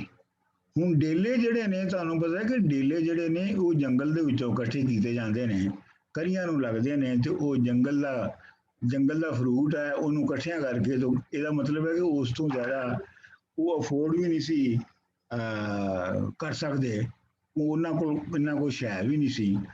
ਅੱਛਾ, ਇੱਕ ਗੱਲ। ਤੇ ਦੂਜੀ ਗੱਲ ਇਹ ਹੈ ਕਿ ਜਿਹੜੇ ਬਾਬਾ ਫਰੀਦ ਸਨ ਜਦੋਂ ਅਯੋਧਨ 'ਚ ਸਨ ਤੇ ਜਿਹੜਾ ਸ਼ਹਿਰ ਦਾ ਕਾਜ਼ੀ ਔਰ ਜਿਹੜਾ ਸੂਬੇਦਾਰ ਸੀ, ਫੌਜਦਾਰ ਸੀ, ਉਹ ਦੋਵੇਂ ਆਪ ਦੇ ਦੁਸ਼ਮਣ ਸਨ। ਆਪ ਨੂੰ ਉਹ ਖਤਮ ਕਰਨਾ ਚਾਹੁੰਦੇ ਸਨ ਔਰ ਉਹਨਾਂ ਨੇ ਇੱਕ ਬਕਾਇਦਾ ਖਤ ਜਿਹੜਾ ਹੈ ਉਹ ਉਹਨਾਂ ਨੇ ਲਿਖਿਆ ਮੁਲਤਾਨ ਕਿ ਇਹ ਕਿਹੋ ਜਿਹਾ ਬਜ਼ੁਰਗ ਹੈ ਜਿਹੜਾ ਕਿ ਮਸੀਤ ਦੇ ਅੰਦਰ ਗਾਣਾ ਵੀ ਸੁਣਦਾ ਹੈ ਤੇ ਆਪਣਾ ਨੱਚਦਾ ਵੀ ਹੈ, ਯਾਨੀ ਮਤਲਬ ਧਮਾਲ ਵਗੈਰਾ ਕੁਝ ਕਰਦੇ ਹੋਣਗੇ ਨਾ, ਨੱਚਦਾ ਵੀ ਹੈ। ਤੇ ਉਹ ਖੈਰ ਉਹਨਾਂ ਨੂੰ ਲੱਗਾ ਕਿ ਫਰੀਦ ਦੇ ਬਾਰੇ 'ਚ ਗੱਲ ਕਰ ਰਹੇ ਨੇ, ਤੇ ਉਹਨਾਂ ਨੇ ਕੋਈ ਉਹਨਾਂ ਨੂੰ ਜਵਾਬ ਨਹੀਂ ਦਿੱਤਾ। ਲੇਕਿਨ ਇਹ ਹੈ ਕਿ ਇੰਨਾ ਤੰਗ ਉਹਨਾਂ ਨੇ ਕੀਤਾ ਸੀਗਾ ਇਹਨਾਂ ਨੂੰ ਕਿ ਇਹਨਾਂ ਦੇ ਜਿਹੜੇ ਪੁੱਤਰ ਨੇ ਉਹ ਇਹਨਾਂ ਨਾਲ ਸ਼ਿਕਾਇਤ ਕਰਦੇ ਸਨ ਕਿ ਤੁਹਾਡੀ ਅਜ਼ਮਤ ਦਾ ਸਾਨੂੰ ਕੀ ਫਰਕ ਪੈਂਦਾ, ਸਾਡੀ ਤੇ ਜ਼ਿੰਦਗੀ ਆਰਾਮ ਕੀਤੀ ਆ ਕਾਜ਼ੀ ਨੇ ਤੇ ਉਹਨਾਂ ਨੇ। ਬਲਕਿ ਕਹਿੰਦੇ ਨੇ ਕਿ ਜਿਹੜਾ ਇਹਨਾਂ ਦਾ ਸਭ ਤੋਂ ਛੋਟਾ ਪੁੱਤਰ ਸੀ ਉਹਨੂੰ ਉਹਨਾਂ ਨੇ ਕਤਲ ਵੀ ਕਰਵਾਇਆ ਸੀਗਾ, ਇਹ ਵੀ ਕਿਹਾ ਜਾਂਦਾ ਹੈ। ਅੱਛਾ, ਲੇਕਿਨ ਇਹ ਹੈ ਕਿ ਜਦੋਂ ਬਾਬਾ ਫਰੀਦ, ਜਦੋਂ ਮੈਂ ਚਾਹੁੰਦਾ ਕਿ ਨੂੰ ਜ਼ਰਾ ਬਲੇਟਾਂ, ਜਦੋਂ ਬਾਬਾ ਫਰੀਦ ਜਿਹੜੇ ਨੇ ਉਹ ਬਹੁਤ ਅਖੀਰੀ ਵੇਲਾ ਆ ਗਿਆ, ਮਰਨ ਦੇ ਕਰੀਬ ਸਨ, ਤੇ ਉਹਨਾਂ ਦੇ ਜਿਹੜੇ ਪੁੱਤਰ ਸਨ ਉਹ ਚਾਹੁੰਦੇ ਸਨ ਕਿ ਖਿਲਾਫਤ ਸਾਨੂੰ ਮਿਲੇ ਬਾਬਾ ਫਰੀਦ ਦੀ, ਤੇ ਉਹਨਾਂ ਨੇ ਬਾਬਾ ਫਰੀਦ ਦੇ ਜਿਹੜਾ ਜਿੱਥੇ ਉਹ ਸਨ ਸੌਣ ਵਾਲੇ ਕਮਰੇ 'ਚ ਜਿੱਥੇ ਵੀ ਉਹ ਲੇਟੇ ਸਨ ਉੱਤੇ ਪਹਿਰਾ ਲਾ ਦਿੱਤਾ, ਤੇ ਕਿਸੇ ਨੂੰ ਅੰਦਰ ਹੀ ਨਹੀਂ ਸੀ ਆਉਣ ਦਿੰਦੇ। ਬਾਬਾ ਫਰੀਦ ਦਾ ਜਿਹੜਾ ਪ੍ਰਾਈਵੇਟ ਸੈਕਟਰੀ ਸੀ, ਜਿਹੜਾ ਸਭ ਤੋਂ ਕਲੋਜ਼ ਸੀ, ਉਹਦਾ ਨਾਂ ਸੀ ਨਜੀਬ। ਉਹ ਆਪ ਦਾ ਜਵਾਈ ਵੀ ਸੀ ਔਰ ਆਪ ਦੀ ਬੇਟੀ ਜਿਹੜੀ ਹੈ ਫਾਤਿਮਾ, ਉਹਦੇ ਨਾਲ ਉਹ ਵਿਆਹਿਆ ਹੋਇਆ ਸੀ ਤੇ ਉਹ ਹਮੇਸ਼ਾ ਤੋਂ ਆਪ ਦੇ ਨਾਲ ਸੀ। ਮਿਸਾਲ ਦੇ ਤੌਰ ਤੇ ਜਦੋਂ ਖਾਜਾ ਨਿਜ਼ਾਮੁਦੀਨ ਔਲੀਆ ਉੱਥੇ ਆਪਣਾ ਗਏ ਮੁਰੀਦ ਹੋਣ ਅਜੋਧਨ, ਤੇ ਬਾਬਾ ਫਰੀਦ ਨੇ ਨਿਜ਼ਾਮੁਦੀਨ ਔਲੀਆ ਨੂੰ ਕਿਹਾ, ਉਹਨੂੰ ਨਜੀਬ ਨੂੰ ਕਿਹਾ ਕਿ ਇਹਨਾਂ ਨੂੰ ਚਾਰਪਾਈ ਦਿੱਤੀ ਜਾਵੇ, ਕਿਉਂਕਿ ਉੱਥੇ ਤੇ ਸਾਰੇ ਭੁੰਜੇ ਸੌਂਦੇ ਸਨ, ਜ਼ਮੀਨ ਤੇ ਸੌਂਦੇ ਸਨ, ਤੇ ਉਹਨਾਂ ਨੇ ਖਾਸ ਤੌਰ ਤੇ ਨਿਜ਼ਾਮੁਦੀਨ ਔਲੀਆ ਲਈ ਚਾਰਪਾਈ ਕੀਤੀ। ਤੇ ਉਹ ਨਜੀਬ, ਉਹਨੇ ਕਿਹਾ ਨਿਜ਼ਾਮੁਦੀਨ ਔਲੀਆ ਨੇ ਕਿ ਮੈਂ ਸ਼ੇਖ ਦੀ ਦਰਗਾਹ ਤੇ ਚਾਰਪਾਈ ਤੇ ਕਿਵੇਂ ਸੌਂ ਸਕਣਾ? ਤੇ ਨਜੀਬ ਨੇ ਕਿਹਾ ਤੂੰ ਜਿਹੜਾ ਸ਼ੇਖ ਹੈ ਉਹਦਾ ਹੁਕਮ ਮੰਨਣਾ ਹੈ ਕਿ ਉਹਦੀ ਤਾਬੇਦਾਰੀ ਕਰਨੀ ਹੈ? ਉਹਦਾ ਤਾਂ ਹੁਕਮ ਹੈ ਕਿ ਤੂੰ ਮੰਜੀ ਤੇ ਸੌਂ। ਤੇ ਉਹ ਨਿਜ਼ਾਮੁਦੀਨ ਔਲੀਆ ਨੇ ਮੰਜੀ ਪੁੱਠੀ ਕੀਤੀ, ਭਾਵੇਂ ਉੱਤੇ ਕਰਕੇ, ਤੇ ਉਹਦੇ ਉੱਤੇ ਸੌਂ ਗਏ ਕਿ ਸ਼ੇਖ ਦਾ ਹੁਕਮ ਵੀ ਪੂਰਾ ਹੋ ਗਿਆ ਤੇ ਜਿਹੜੀ ਆਪਣਾ ਜ਼ਮੀਨ ਤੇ ਸੌਣ ਵਾਲੀ ਸ਼ਰਤ ਸੀ ਉਹ ਵੀ ਨਾ ਰਹਿ ਗਈ। ਲੇਕਿਨ ਇਹ ਹੈ ਕਿ ਉਹ ਕੋਈ ਦਿੱਲੀ ਚੋਂ ਬਹੁਤ ਹੀ ਕਰੀਬੀ ਮੁਰੀਦ ਸੀ ਜਿਹੜਾ ਆਇਆ, ਤੇ ਉਹਨੇ ਨਜੀਬ ਦੇ ਨਾਲ ਕੋਈ ਚੱਕਰ ਚਲਾ ਕੇ ਤੇ ਉਹ ਬਾਬਾ ਫਰੀਦ ਕੋਲ ਚਲਾ ਗਿਆ ਅੰਦਰ। ਤੇ ਬਾਬਾ ਫਰੀਦ ਨੇ ਜਿਹੜਾ ਸਮਾਨ ਦੇਣਾ ਹੁੰਦਾ ਸੀ ਗੁਰੂ ਨੇ ਅਗਲੇ ਗੁਰੂ ਨੂੰ, ਉਹ ਉਹਦੇ ਹਵਾਲੇ ਕੀਤਾ ਤੇ ਉਹਨੂੰ ਕਿਹਾ ਕਿ ਤੂੰ ਇਹ ਜਾ ਕੇ ਤੇ ਉਹਨੂੰ ਨਿਜ਼ਾਮੁਦੀਨ ਔਲੀਆ ਨੂੰ ਦੇ ਦੀ ਤੇ ਉਹ ਮੇਰਾ ਅਗਲਾ ਹੋਏਗਾ। ਉਹ ਜਿਹੜੇ ਉਹਨਾਂ ਦੇ ਪੁੱਤਰ ਸਨ ਉਹ ਬਹੁਤ ਇਸ ਗੱਲ ਤੇ ਨਾਰਾਜ਼ ਹੋਏ ਔਰ ਉਹਨਾਂ ਨੇ ਨਜੀਬ ਨੂੰ ਜਿਹੜਾ ਉਹ ਸ਼ਹਿਰੋਂ ਕਢਵਾ ਦਿੱਤਾ ਉੱਥੋਂ। ਉਹ ਇੱਕ ਵੱਖਰੀ ਕਹਾਣੀ ਹੈ। ਲੇਕਿਨ ਇਹ ਹੈ ਕਿ ਜਦੋਂ ਉਹ ਮਰੇ ਬਾਬਾ ਫਰੀਦ, ਤੇ ਉਹਨਾਂ ਦੀ ਹਾਲਤ ਇਹ ਸੀ ਕਿ ਕਬਰ ਤੇ ਲਾਉਣ ਲਈ ਪੱਕੀਆਂ ਇੱਟਾਂ ਨਹੀਂ ਸੀ ਹੈਗੀਆਂ, ਤੇ ਫਿਰ ਉਹ ਦਰਗਾਹ ਤੋਂ ਪੁੱਟੀਆਂ ਗਈਆਂ ਤੇ ਦਰਗਾਹ ਤੋਂ ਪੁੱਟ ਕੇ ਉਹ ਲਾਈਆਂ ਗਈਆਂ ਉਹਦੇ ਤੇ ਕਬਰ ਦੇ ਉੱਤੇ। ਜਿਹੜੇ ਉਹਨਾਂ ਦੇ ਬਹੁਤੇ ਮੁੰਡੇ ਸਨ ਉਹ ਕਹਿੰਦੇ ਸਨ ਸ਼ਹਿਰ ਤੋਂ ਬਾਹਰ ਉਹਨੂੰ ਦਫਨ ਹੋਣ ਦਿਓ, ਮਤਲਬ ਇਹਨੂੰ ਛੱਡੋ ਜਾਂ ਸੁੱਟਾ ਉੱਥੇ ਬਾਹਰ। ਤੇ ਜਿਹੜਾ ਇੱਕ ਵਿੱਚੋਂ ਚਲਾਕ ਸੀ ਉਹਨੇ ਕਿਹਾ ਨਾ ਕਰਿਓ, ਇਹਨਾਂ ਨੂੰ ਸ਼ਹਿਰ ਦੇ ਅੰਦਰ ਆਪਣੇ ਘਰ ਦੇ ਲਾਗੇ ਹੀ ਦਫਨ ਕਰਿਓ, ਕਿਉਂਕਿ ਇੱਥੇ ਚੜਾਵੇ ਬਹੁਤ ਚੜ੍ਹਨੇ ਨੇ। ਐਨੀਵੇਜ਼ ਫਿਰ ਉਹਨਾਂ ਦੇ ਜਿਹੜੇ ਪੋਤਰੇ ਸਨ ਬਾਬਾ ਫਰੀਦ ਦੇ, ਉਹ ਤੁਗਲਕ ਦੇ ਜਾ ਕੇ, ਉਹਨਾਂ ਦੀ ਨਸਲ ਚੋਂ ਉਹ ਤੁਗਲਕ ਦੇ ਜਾ ਕੇ ਬਣ ਗਏ। ਤੇ ਇਹ ਜਿਹੜੀ ਸਾਰੀ ਜਾਗੀਰ ਹੈ ਨਾ ਬਾਬਾ ਫਰੀਦ ਦੇ ਦਰਗਾਹ ਦੇ ਨਾਲ, ਇਹ ਤੁਗਲਕਾਂ ਨੇ ਫਿਰ ਦਿੱਤੀ ਸੀਗੀ। ਬਾਬਾ ਫਰੀਦ ਦੇ ਵੇਲੇ ਵਿੱਚ ਤੇ ਉਹ ਕੁਝ ਵੀ ਨਹੀਂ ਸੀ ਹੈਗਾ ਉਹਨਾਂ ਕੋਲ। ਆਪਣਾ ਉਹ ਜਿਵੇਂ ਮੈਂ ਤੁਹਾਨੂੰ ਦੱਸਿਆ ਕਿ ਡੇਲੇ ਖਾ ਕੇ ਗੁਜ਼ਾਰਾ ਹੁੰਦਾ ਸੀ, ਤੇ ਉਹ ਇੰਝ ਹੀ ਸੀਗਾ। ਤੇ ਆਪਣਾ ਜਿਹੜਾ ਆਪਣਾ ਬਾਬਾ ਫਰੀਦ ਸਨ, ਉਹ ਨਜੀਬ ਨੂੰ ਜਦੋਂ ਉੱਥੋਂ ਕੱਢ ਦਿੱਤਾ ਬਾਬਾ ਫਰੀਦ ਦੇ ਮਰਨ ਤੋਂ ਬਾਅਦ, ਉਹਨਾਂ ਦੀ ਜਿਹੜੀ ਧੀ ਸੀਗੀ ਫਾਤਿਮਾ, ਉਹਨੂੰ ਨਿਜ਼ਾਮੁਦੀਨ ਔਲੀਆ ਜਿਹੜੇ ਸਨ ਉਹ ਲੈ ਗਏ ਦਿੱਲੀ। ਖੈਰ ਉਹ ਇੱਕ ਲੰਮੀ ਕਹਾਣੀ ਹੈ ਕਿ ਉੱਤੇ ਉਹਨਾਂ ਨੇ ਉੱਤੇ ਤਹੁਮਤ ਲਾਈ ਤੇ ਉਹ ਆਏ, ਤੇ ਖੈਰ ਉਹ ਇੱਕ ਲੰਮੀ ਕਹਾਣੀ ਹੈ। ਉਹ ਤੁਸੀਂ ਅਗਰ ਟੇਪਾਂ ਸੁਣੋਗੇ ਨਾ ਤਾਂ ਉਹਨਾਂ ਦੇ ਵਿੱਚ ਮੈਂ ਕਾਫੀ ਲੰਮੀ ਤੌਰ ਦੇ ਉੱਤੇ ਦੱਸੀ ਹੈ। ਤੇ ਲੇਕਿਨ ਇਹ ਹੈ ਕਿ ਇਹ ਵੀ ਬਾਜ਼ ਰਵਾਇਤਾਂ ਦੇ ਮੁਤਾਬਕ ਮੈਂ ਪੜ੍ਹਿਆ ਹੈ, ਮੈਨੂੰ ਹੁਣ ਇਸ ਵੇਲੇ ਰੈਫਰੈਂਸ ਯਾਦ ਨਹੀਂ ਹੈ, ਇਹ ਵੀ ਮੈਂ ਪੜ੍ਹਿਆ ਕਿ ਬਾਬਾ ਫਰੀਦ ਆਪਣੀ ਧੀ ਨੂੰ ਗੁਰੂਸ਼ਿਪ ਦੇਣਾ ਚਾਹੁੰਦੇ ਸਨ, ਲੇਕਿਨ ਬੜੀ ਚਿਰ ਸੋਚ ਤੋਂ ਬਾਅਦ ਫਿਰ ਉਹਨਾਂ ਨੇ ਇਹ ਨਹੀਂ ਕੀਤਾ ਕਿ ਸ਼ਾਇਦ ਇਹ ਕੋਈ ਮੰਨੇਗਾ ਨਹੀਂ। ਲੇਕਿਨ ਇਹ ਲਿਖਿਆ ਗਿਆ ਹੈ, ਇਹ ਜੇ ਮੈਨੂੰ ਰੈਫਰੈਂਸ ਇਸ ਵੇਲੇ ਯਾਦ ਨਹੀਂ, ਲੇਕਿਨ ਤੁਹਾਨੂੰ ਲੱਭ ਜਾਏਗਾ ਕਿ ਉਹ ਆਪਣੀ ਧੀ ਨੂੰ ਦੇਣਾ ਚਾਹੁੰਦੇ ਸਨ। ਪਹਿਲੀ ਵਾਰੀ ਚਿਸ਼ਤੀਆ ਦੀ ਜਿਹੜੀ ਲੀਡਰਸ਼ਿਪ ਹੈ ਉਹ ਔਰਤ ਦੇ ਹੱਥ ਹੋਣ ਜਾ ਰਹੀ ਸੀ, ਤੇ ਲੇਕਿਨ ਉਹ ਫਿਰ ਹੋ ਨਾ ਸਕੀ। ਤੇ ਲੇਕਿਨ ਮੈਂ ਉਹਨਾਂ ਦੀ ਆਈਡੀਓਲੋਜੀ ਨੂੰ ਦੇਖ ਕੇ ਤੇ ਉਹਨਾਂ ਦੀ ਪਿੱਛੇ ਜਿਹੜੀ ਫਿਲੋਸੋਫੀਕਲ ਟ੍ਰੈਡੀਸ਼ਨ ਆ ਰਹੀ ਸੀ ਉਹਨੂੰ ਦੇਖ ਕੇ ਮੈਂ ਇਹ ਤਸਲੀਮ ਕਰਨਾ ਹੈ, ਮੰਨਣਾ ਹੈ ਕਿ ਬਾਬਾ ਫਰੀਦ ਇਹ ਸੋਚ ਸਕਦੇ ਸਨ ਕਿ ਜਿਹੜੀ ਔਰਤ ਹੈ ਉਹ ਵੀ ਚਿਸ਼ਤੀਆ ਦੀ ਲੀਡਰ ਬਣ ਸਕਦੀ ਹੈ। ਮੇਰਾ ਖਿਆਲ ਹੈ ਜੀ 12:53 ਹੋ ਗਏ ਨੇ, ਤੇ ਹੁਣ ਥੋੜਾ ਜਿਹਾ ਆਪਣਾ ਕਰ ਲਈਏ ਬ੍ਰੇਕ ਇੱਥੇ 10 ਮਿੰਟ ਦੀ। ਅੱਜ 10 ਮਿੰਟ ਦੀ ਹੋਣੀ ਹੈ। ਹਾਂਜੀ ਡਾਕਟਰ ਸਾਹਿਬ, ਸਵਾਲ ਜਵਾਬ ਇਹਦੇ ਬਾਅਦ ਹੋਣਗੇ ਫਿਰ? ਹਾਂਜੀ, ਮੈਂ ਤੁਹਾਨੂੰ ਮੌਕਾ ਦਿਆਂਗਾ ਸਵਾਲ ਜਵਾਬ। ਸਹੀ ਹਾਂਜੀ, ਸਹੀ ਇਹ 12:53 ਹੋਏ ਨੇ ਮੇਰੇ ਕੋਲ, ਤੇ 10 ਮਿੰਟਾਂ ਚ ਬਾਅਦ ਆ ਜਾਓ। ਠੀਕ ਹੈ ਜੀ, ਅੱਜ 15 ਮਿੰਟ ਨਹੀਂ, ਅੱਜ 10 ਮਿੰਟ ਨੇ। ਓਕੇ ਜੀ।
ਇਹਦੇ ਨਾਲ ਨਹੀਂ ਸੀ ਆ ਰਹੀ, ਹੁਣ ਰਿਕਾਰਡਿੰਗ ਸ਼ੁਰੂ ਹੋ ਗਈ ਹੈ।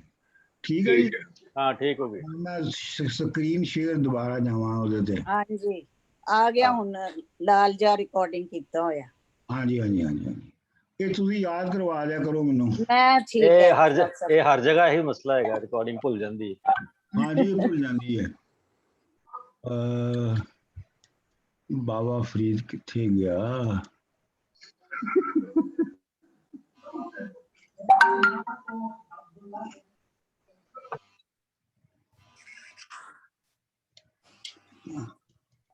ਕਿੱਥੇ ਗਿਆ ਉਹ ਮੈਨੂੰ ਲੱਭ ਹੀ ਨਹੀਂ ਰਿਹਾ। ਬੈਕ ਤੇ ਕਰਸਰ ਲੈ ਕੇ ਜਾਓ, ਦੇਖੋ ਉਹਦੇ ਵਿੱਚ ਜਿੱਥੇ ਤੁਸੀਂ ਪਹਿਲੇ ਸੀ। ਨਹੀਂ, ਉਹ ਮੈਨੂੰ ਨਹੀਂ ਨਾ ਲੱਭ ਰਿਹਾ। ਮੈਂ ਲੱਭਣ ਦੀ ਕੋਸ਼ਿਸ਼ ਕਰ ਰਿਹਾ ਹਾਂ। ਥੱਲੇ ਵਾਲੇ ਪੈਨਲ 'ਚ ਹੀ ਹੈਗਾ ਸ਼ੇਅਰ ਸਕਰੀਨ। ਨਹੀਂ, ਉਹ ਤੇ ਸਕਰੀਨ ਤੇ ਮੈਨੂੰ ਲੱਭ ਗਈ ਹੈ। ਅੱਛਾ, ਜਿਹੜੀ ਲੱਭ ਨਹੀਂ ਰਹੀ ਉਹ ਮੈਨੂੰ ਫਾਈਲ ਨਹੀਂ ਲੱਭ ਲਈ, ਡਾਕੂਮੈਂਟ ਨਹੀਂ। ਡਾਕੂਮੈਂਟ ਨਹੀਂ ਲੱਭ ਰਿਹਾ ਨਾ, ਮਸਲਾ ਇਹ ਹੈਗਾ ਮੇਰਾ। ਇਹ ਮੈਨੂੰ ਇਹਨੂੰ ਮਿਨੀਮਾਈਜ਼ ਕਰ ਲਓ ਨਾ, ਤਾਂ ਕਿ ਤੁਹਾਨੂੰ ਨਜ਼ਰ ਆਵੇ ਤੁਹਾਡੇ ਕੀ ਫਾਈਲਾਂ ਪਈਆਂ ਨੇ। ਜ਼ੂਮ ਨੂੰ ਮਿਨੀਮਾਈਜ਼ ਕਰ ਲਓ। ਕਹਿੰਦੇ ਨੇ ਯੂ ਕੈਨ ਨਾਟ ਮਿਨੀਮਾਈਜ਼। ਤੁਸੀਂ ਡਾਕਟਰ ਸਾਹਿਬ ਸ਼ੇਅਰ ਕਰੋ ਸਕਰੀਨ ਤਾਂ ਕਿ ਸਾਨੂੰ ਨਜ਼ਰ ਆਏ। ਤੁਸੀਂ ਆਪਣਾ ਡੈਸਕਟਾਪ ਸ਼ੇਅਰ ਕਰ ਲਓ। ਪਹਿਲੇ ਸ਼ੇਅਰ ਕਰੋ ਤੇ ਫਿਰ ਲੱਭੋ।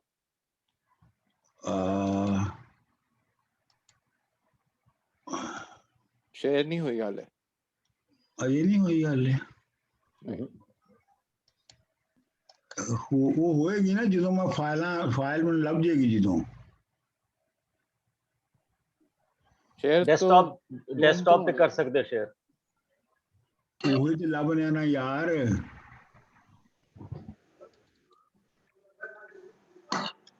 ਸਾਰਾ ਡੈਸਕਟਾਪ ਸ਼ੇਅਰ ਨਹੀਂ ਕਰਨਾ ਚਾਹ ਰਹੇ ਹੋਣਗੇ ਨਾ, ਉਧਰ ਹੋਰ ਹੀ ਬੜਾ ਕੁਝ ਪਿਆ ਹੋਏਗਾ।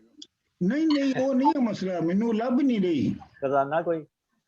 ਉਹ ਮੈਨੂੰ ਫਾਈਲ ਨਹੀਂ ਲੱਭ ਰਹੀ ਯਾਰ। ਮੇਰਾ ਮਸਲਾ ਉਹ ਨਹੀਂ ਹੈਗਾ ਜਿਹੜਾ ਤੁਸੀਂ ਸਮਝ ਰਹੇ ਹੋ। ਤੁਹਾਨੂੰ ਸਮਝਣ ਦਿਓ ਨਾ ਤੁਸੀਂ। ਤੁਹਾਨੂੰ ਸਮਝਣ ਦਿਓ, ਸਾਰਾ ਪਤਾ ਆਉਂਦੀ ਹੈ। ਅੱਛਾ ਡਾਕਟਰ ਸਾਹਿਬ ਤੁਸੀਂ ਕਹਿੰਦੇ ਹੋ ਤੇ ਮੈਂ ਸ਼ੇਅਰ ਚਾਰ ਧਾਰਾ ਦੇ ਮੁਤਾਬਕ ਸੋਚਣ ਦਿਓ। ਕਰ ਦਿਓ। ਅੱਛਾ ਮੈਂ ਕਰ ਦੇਣਾ ਡਾਕਟਰ ਸਾਹਿਬ। ਹਾਂ ਕਰ ਦਿਓ। ਹਾਂ ਆ ਗਈ ਹੁਣ, ਆ ਗਈ ਹੁਣ।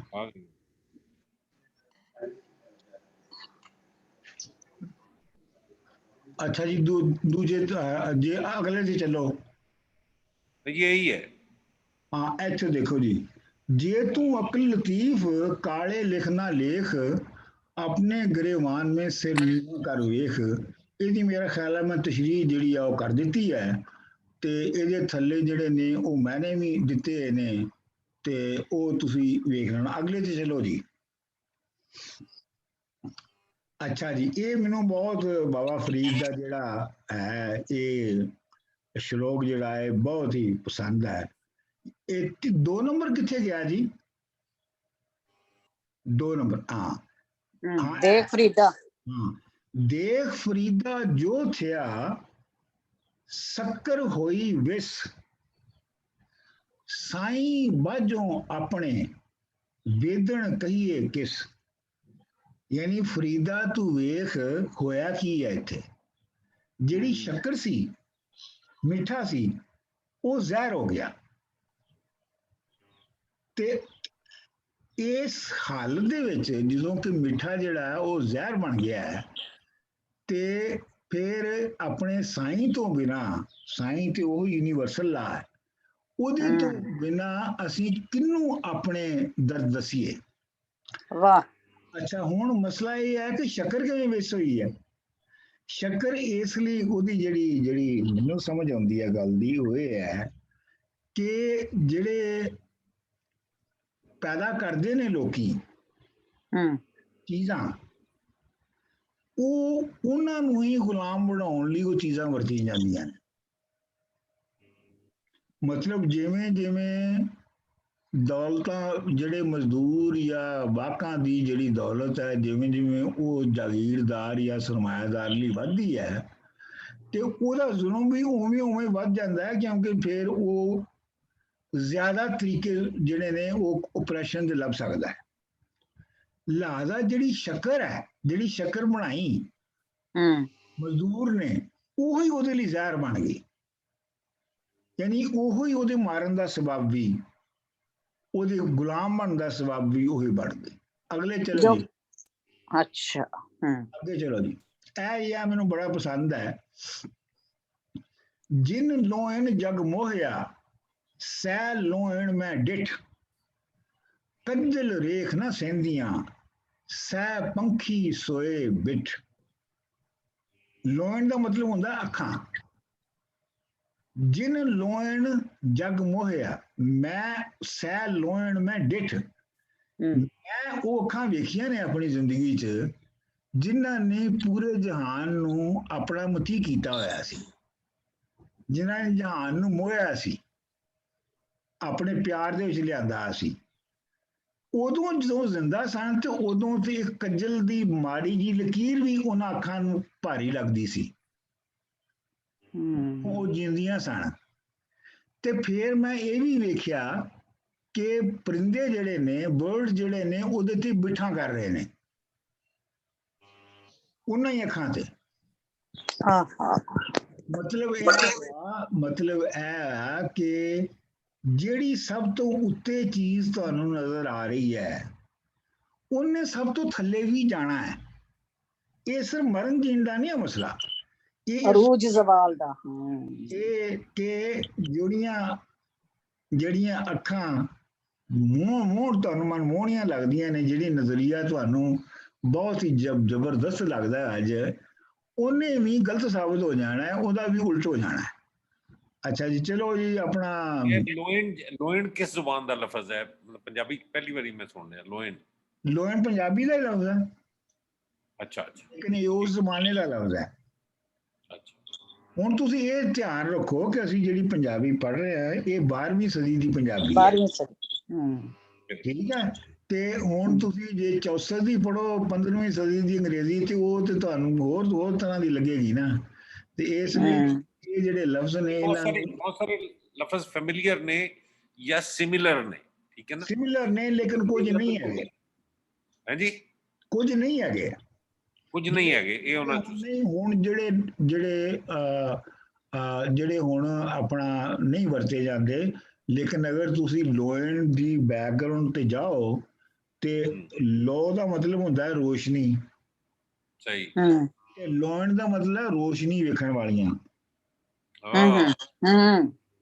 ਹੁਣ ਤੁਹਾਨੂੰ ਸਮਝ ਆ ਗਈ ਨਾ ਇਹਦੀ ਜਿਹੜੀ ਬੈਕਗ੍ਰਾਉਂਡ। ਡਾਕਟਰ ਸਾਹਿਬ, ਇਹਨੂੰ ਅਸੀਂ ਕਹਿ ਸਕਦੇ ਹਾਂ ਕਿ ਇਹ ਕਲਾਸਿਕਲ ਵੋਕੈਬਲਰੀ ਹੈ 12ਵੀਂ ਸਦੀ ਦੀ, ਜਿਹੜੀ ਅੱਜ ਕੱਲ ਦੇ ਜ਼ਮਾਨੇ ਨਾਲ। ਬਿਲਕੁਲ ਹੈ। ਔਰ ਮੇਰੇ ਕੋਲ ਇਸ ਵੇਲੇ ਡਿਕਸ਼ਨਰੀ ਨਹੀਂ ਹੈਗੀ ਸੰਥਾਲੀ ਦੀ, ਉਹ 'ਚ ਮੈਂ ਦੇਖ ਕੇ ਦੱਸਾਂਗਾ ਕਿ ਸੰਥਾਲੀ 'ਚ ਲਫ਼ਜ਼ ਹੈ ਕਿ ਨਹੀਂ ਹੈਗਾ। ਜ਼ਿਆਦਾ ਪੋਸਿਬਿਲਿਟੀ ਹੈ ਕਿ ਸੰਥਾਲੀ 'ਚ ਲਫ਼ਜ਼ ਅਜੇ ਵੀ ਹੋਏਗਾ। ਲੋਇਨ ਕੈਨ ਆਲਸੋ ਬੀ ਐਨਲਾਈਟਨਮੈਂਟ, ਕਿ ਅੱਖਾਂ ਖੁੱਲੀਆਂ, ਐਨਲਾਈਟਨਮੈਂਟ। ਨਹੀਂ, ਲੋਇਨ ਦਾ ਮਤਲਬ ਵੀ ਅੱਖਾਂ ਨੇ, ਫਿਜ਼ੀਕਲ ਅੱਖਾਂ। ਹਾਂਜੀ। ਚਲੋ ਜੀ, ਅਗਲਾ ਕਰੋ। ਫਰੀਦਾ ਨਹੀਂ, ਤੀਸਰਾ ਕਰੋ ਨਾ ਜੀ। हाँ, अच्छा चौथा फिर करो, चौथा करो। हाँ जी, फरीदा खाक ना निंदिए, खाको ढेर ना को, ਜਿਉਂਦਿਆਂ ਪੈਰਾਂ ਤਲੇ ਮੋਇਆਂ ਉੱਪਰ ਹੋ। ਫਰੀਦਾ ਇਹ ਜਿਹੜੀ ਮਿੱਟੀ ਹੈ ਸਭ ਤੋਂ ਜਿਹੜੀ ਘਟੀਆ ਸ਼ਾਇਦ ਤੁਹਾਨੂੰ ਲੱਗਦੀ ਹੈ, ਉਹ ਮਿੱਟੀ ਹੈ ਨਾ। ਤੇ ਉਹ ਕਹਿੰਦੇ ਨੇ ਕਿ ਫਰੀਦਾ ਖਾਕ ਨਾ ਨਿੰਦੀਏ, ਕਿ ਮਿੱਟੀ ਨੂੰ ਕੰਡੈਮ ਨਾ ਕਰੀਏ। ਖਾਕੋ ਜੇਠ ਨਾ ਕੋ, ਮਿੱਟੀ ਜਿਹੜੀ ਕੋਈ ਚੀਜ਼ ਨਹੀਂ ਹੈਗੀ। ਜਿਉਂਦਿਆਂ ਪੈਰਾਂ ਥਲੇ, ਜਦੋਂ ਜਿਉਂਦੇ ਆ ਤੇ ਉਹ ਸਾਡੇ ਪੈਰਾਂ ਨੂੰ ਸਾਨੂੰ ਖੜੇ ਹੋਣ ਲਈ ਥਾਂ ਦਿੰਦੀ ਹੈ।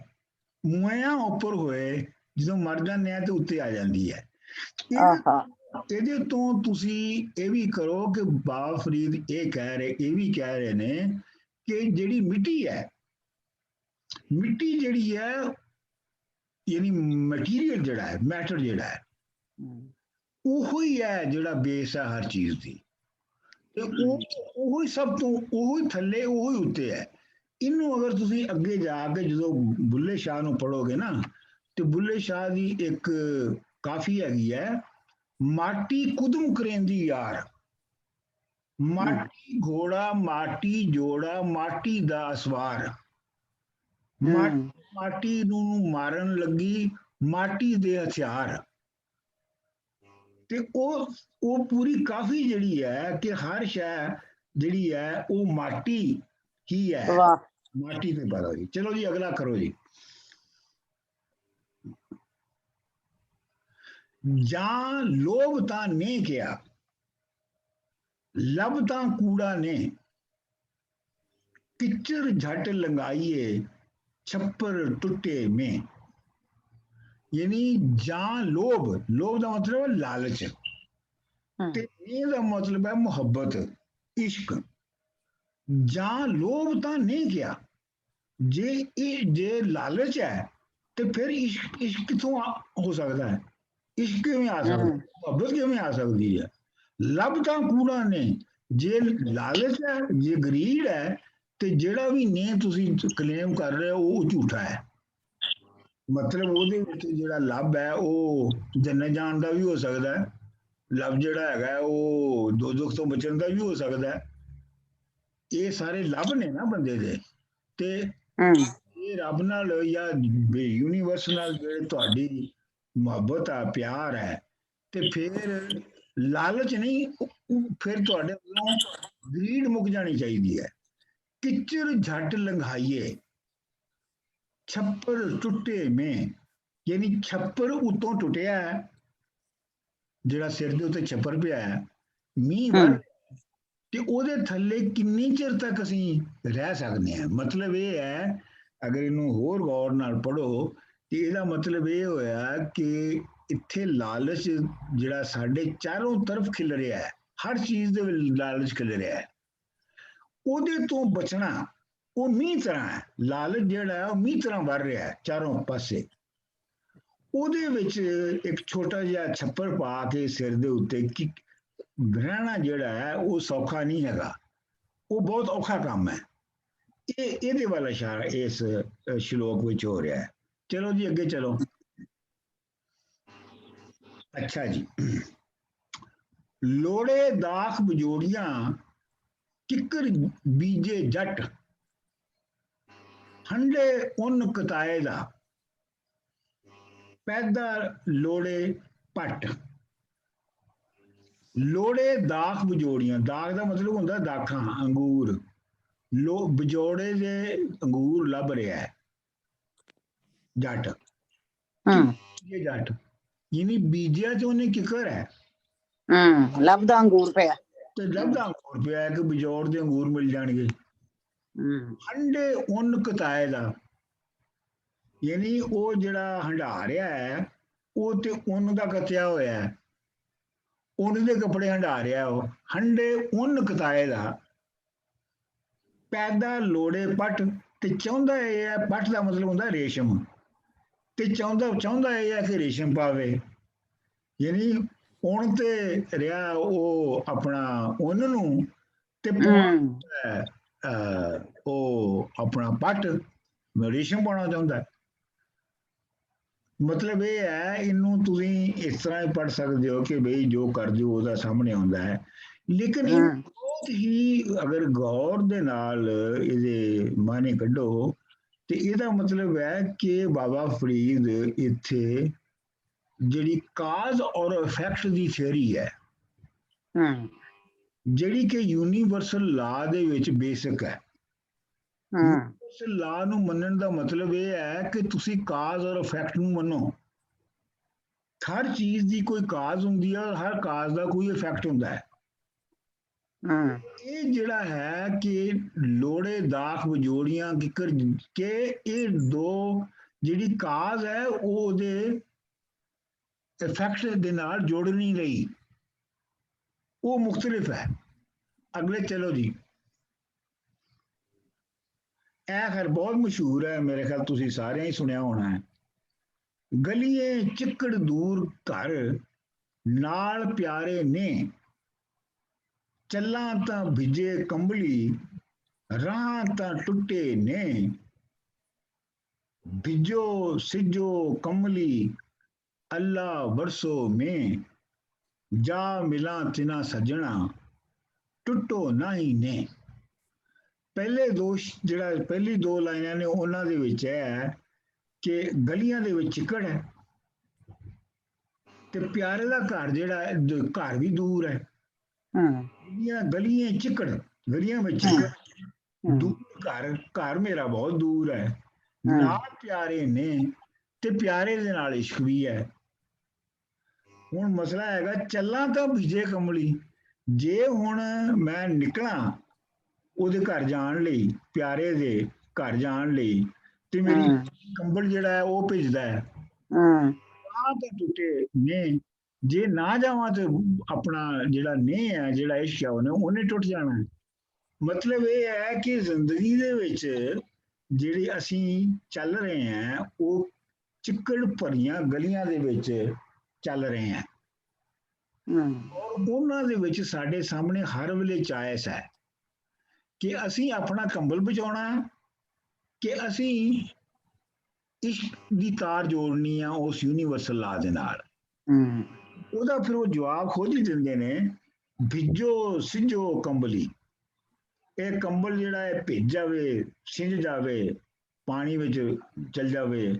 ਅੱਲਾ ਵਰਸੋ ਮੀਂਹ, ਜੋ ਬਰਸ ਰਿਹਾ ਹੈ ਮੀਂਹ, ਜਿਹੜਾ ਬਰਸ ਰਿਹਾ ਹੈ ਮੀਂਹ ਪੈ ਰਿਹਾ ਉਹ ਪਈ ਜਾਣ ਦਿਓ। ਜਾ ਮਿਲਾਂ ਤਿਨਾ ਸੱਜਣਾ ਟੁੱਟੋ ਨਾ ਹੀ ਨੀ, ਮੈਂ ਉਹਨਾਂ ਸੱਜਣਾ ਨੂੰ ਜਾ ਕੇ ਇਨ੍ਹਾਂ ਹਾਲਤਾਂ ਦੇ ਵਿੱਚ ਮਿਲਣਾ ਹੈ ਤਾਂ ਕਿ ਮੇਰਾ ਪਿਆਰ ਨਾ ਟੁੱਟੇ।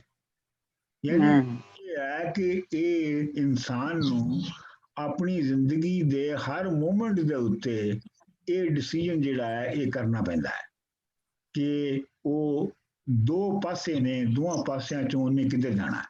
ਅੱਗੇ ਚਲੋ ਜੀ। ਆ ਜਿਹੜੀਆਂ ਗਲੀਆਂ ਨੇ ਡਾਕਟਰ ਸਾਹਿਬ, ਇਜ਼ ਇਟ ਕਿ ਵੀ ਤੁਹਾਡੀ ਆਪਣੀਆਂ ਖਾਮੀਆਂ ਨੂੰ ਵੀ ਕਹਿ ਸਕਦਾ ਹੈ ਕਿ ਜਿਹੜੀਆਂ ਦੁਨੀਆ ਦੀਆਂ ਚੋਇਸਸ ਨੇ?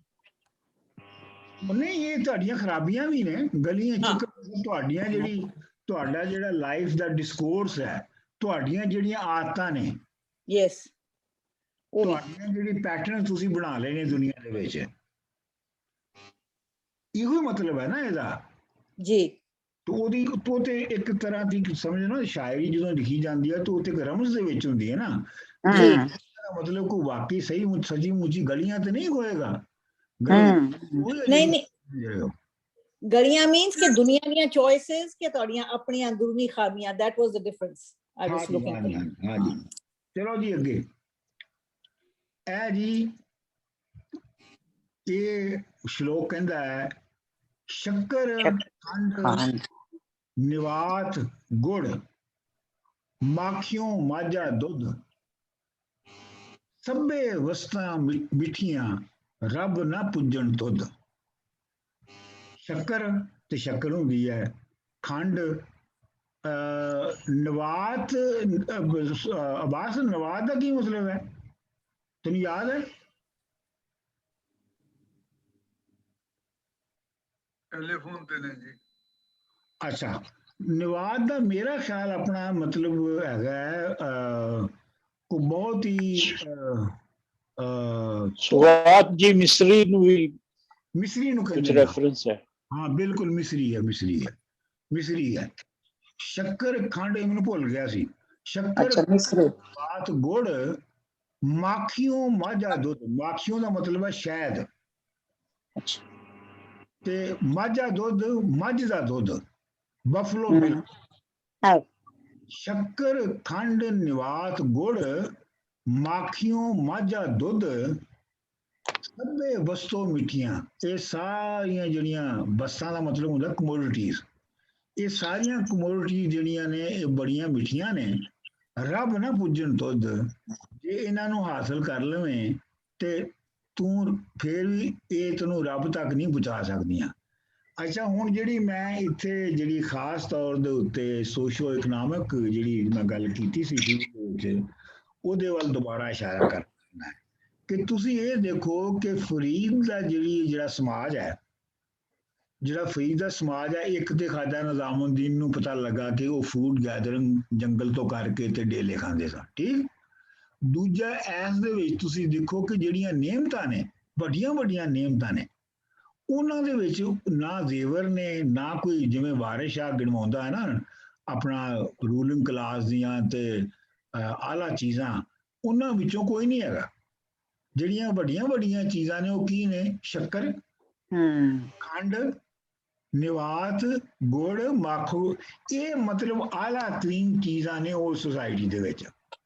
ਇਹਦਾ ਮਤਲਬ ਹੈ ਕਿ ਉਹ ਸੁਸਾਇਟੀ ਜਿਹੜੀ ਹੈ ਬਾਬਾ ਫਰੀਦ ਦੀ, ਉਹ ਫੂਡ ਗੈਦਰਿੰਗ ਔਰ अर्ਲੀ ਐਗਰੀਕਲਚਰ ਸੁਸਾਇਟੀ ਹੈ, ਜਿਹਦੇ ਵਿੱਚ ਅਜੇ ਜਿਹੜੀਆਂ ਆਪਣਾ ਕਮਰਸ਼ੀਅਲ ਚੀਜ਼ਾਂ ਨੇ ਉਹ ਅਜੇ ਪੈਦਾ ਹੋਣੀਆਂ ਨਹੀਂ ਸ਼ੁਰੂ ਹੋਈਆਂ। ਜਿਵੇਂ ਤੁਸੀਂ ਅੱਗੇ ਜਾ ਕੇ ਵੇਖੋਗੇ ਨਾ ਸ਼ਾਹ ਹੁਸੈਨ ਦੇ ਵਿੱਚ, ਤੇ ਸ਼ਾਹ ਹੁਸੈਨ ਦੇ ਜਿਹੜੇ ਸਾਰੇ ਮੈਟਾਫਰਸ ਨੇ ਉਹ ਪੈਦਾਵਾਰ ਉਹ ਜਿਹੜੇ ਨੇ ਉਹ ਸ਼ਹਿਰੀ ਪੈਦਾਵਾਰ ਦੇ ਨੇ। ਮਿਸਾਲ ਦੇ ਤੌਰ ਦੇ ਵਿੱਚ ਉਹਨਾਂ ਦਾ ਬੁਨਿਆਦੀ ਜਿਹੜੀ ਰਮਜ਼ ਹੈ ਸ਼ਾਹ ਹੁਸੈਨ ਦੇ ਵਿੱਚ ਚਰਖਾ ਹੈ ਤੇ ਜੁਲਾਇਆ ਹੈ।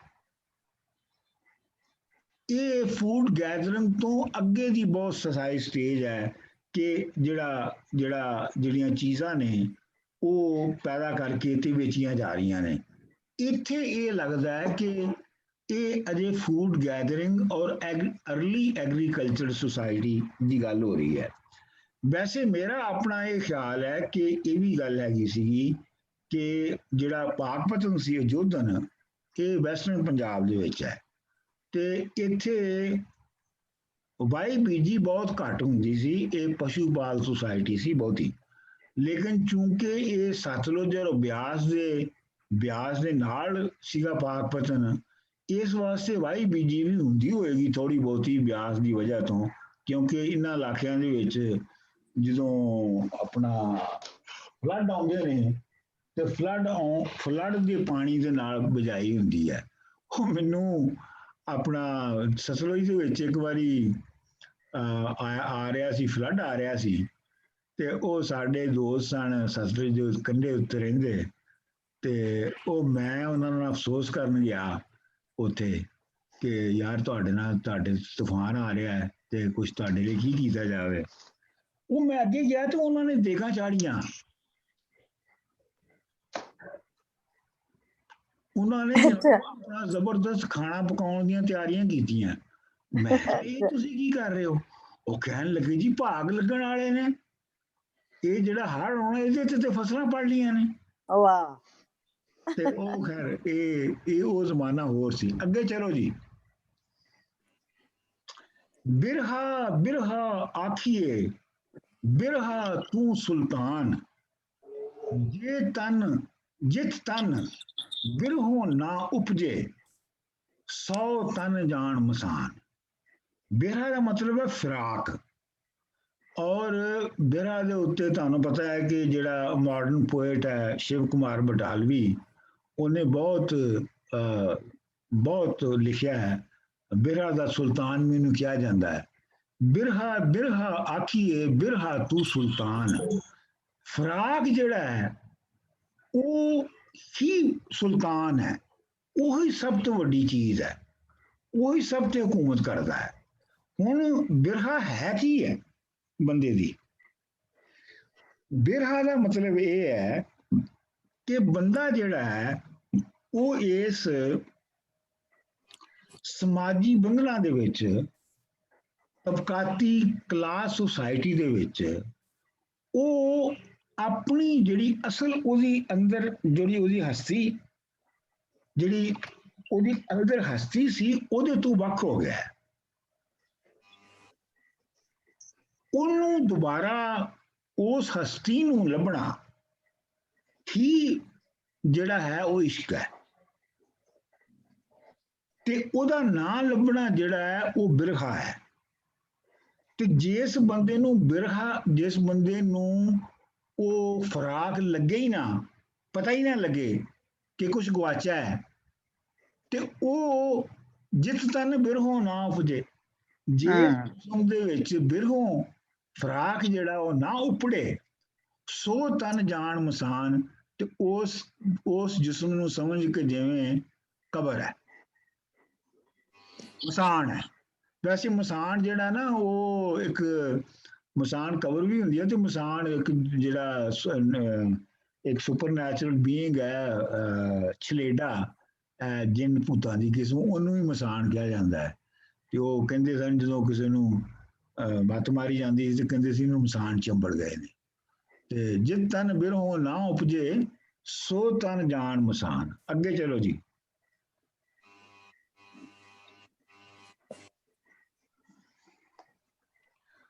ਫਰੀਦਾ ਇਹ ਵਿਸ ਗੰਢਲਾ, ਧਰੀਆਂ ਖੰਡ ਲਿਵਾੜ, ਇੱਕ ਰਾਹਿੰਦੇ ਰਹਿ ਗਏ, ਇੱਕ ਰਾਧੀ ਗਏ ਉਜਾੜ। ਇਹ ਵੀ ਬਹੁਤ ਜ਼ਬਰਦਸਤ ਸ਼ਲੋਕ ਹੈ। ਫਰੀਦਾ ਇਹ ਵਿਸ ਗੰਧਲਾ, ਫਰੀਦਾ ਇਹ ਜਿਹੜੀਆਂ ਗੰਦਲਾਂ ਨੇ, ਜਿਹੜੀਆਂ ਸਪਰਾਊਟਸ ਨੇ, ਜਿਵੇਂ ਸਾਗ ਦੀਆਂ ਗੰਦਲਾਂ ਹੁੰਦੀਆਂ ਨੇ, ਇਹ ਜਿਹੜੀਆਂ ਗੰਦਲਾਂ ਨੇ ਇਹ ਜ਼ਹਿਰ ਦੀਆਂ ਨੇ, ਧਰੀਆਂ ਖੰਡ ਨਿਵਾਰ, ਤੇ ਇਹਨਾਂ ਦੇ ਉੱਤੇ ਖੰਡ ਲਾ ਕੇ ਤੁਹਾਡੇ ਸਾਹਮਣੇ ਪੇਸ਼ ਕੀਤੀਆਂ ਜਾ ਰਹੀਆਂ ਨੇ।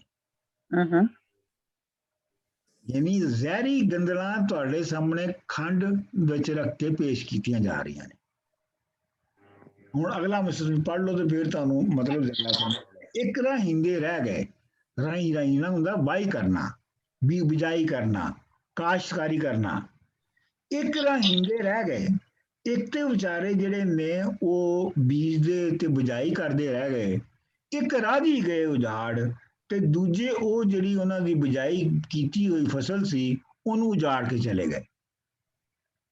ਹੁਣ ਇਹਨਾਂ ਦੇ ਦਰਮਿਆਨ ਤਲਕ ਜੋੜੋ ਕਿ ਕਿਵੇਂ ਇਹ ਤਲਕ ਕੀ ਹੋਇਆ ਗੰਦਲਾਂ ਦਾ ਤੇ ਰਾਧੀ ਹੋਣ ਦਾ।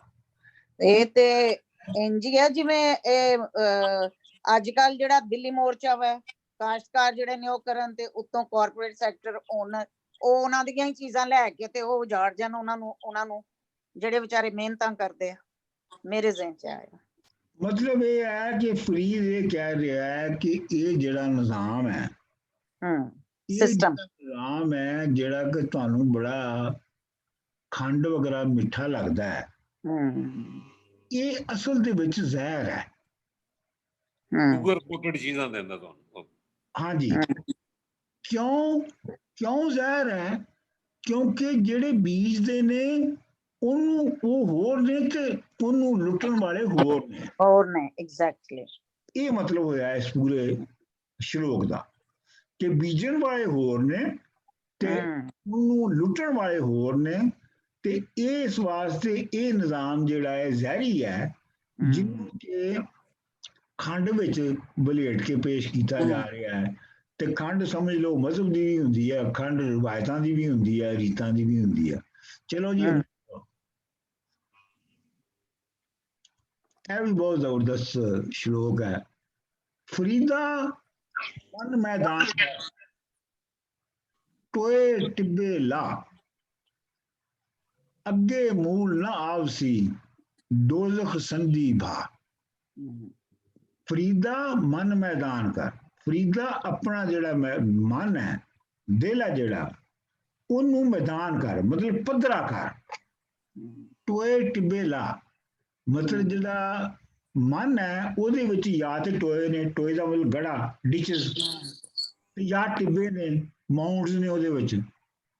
ਮਤਲਬ ਇਹ ਹੈ ਕਿ ਜਾਂ ਤੇ ਤੁਸੀਂ ਦੁਨੀਆ ਦੇ ਵਿੱਚ ਆਪਣੇ ਆਪ ਨੂੰ ਜ਼ਰੂਰਤ ਤੋਂ ਘੱਟ ਹੀ ਘਟੀਆ ਸਮਝਦੇ ਹੋ, ਤੇ ਜਾਂ ਤੁਸੀਂ ਬਹੁਤ ਗਰੂਰ ਦੇ ਵਿੱਚ ਹੋ। ਇਹ ਦੋ ਜਿਹੜੀਆਂ ਐਕਸਟ੍ਰੀਮਾਂ ਨੇ, ਇਹਨਾਂ ਦੇ ਵਿੱਚ ਮੋਸਟਲੀ ਬੰਦੇ ਘੁੰਮਦੇ ਨੇ। ਤੇ ਫਰੀਦ ਇਹ ਕਹਿ ਰਿਹਾ ਕਿ ਫਰੀਦਾ ਮਨ ਮੈਦਾਨ ਕਰ।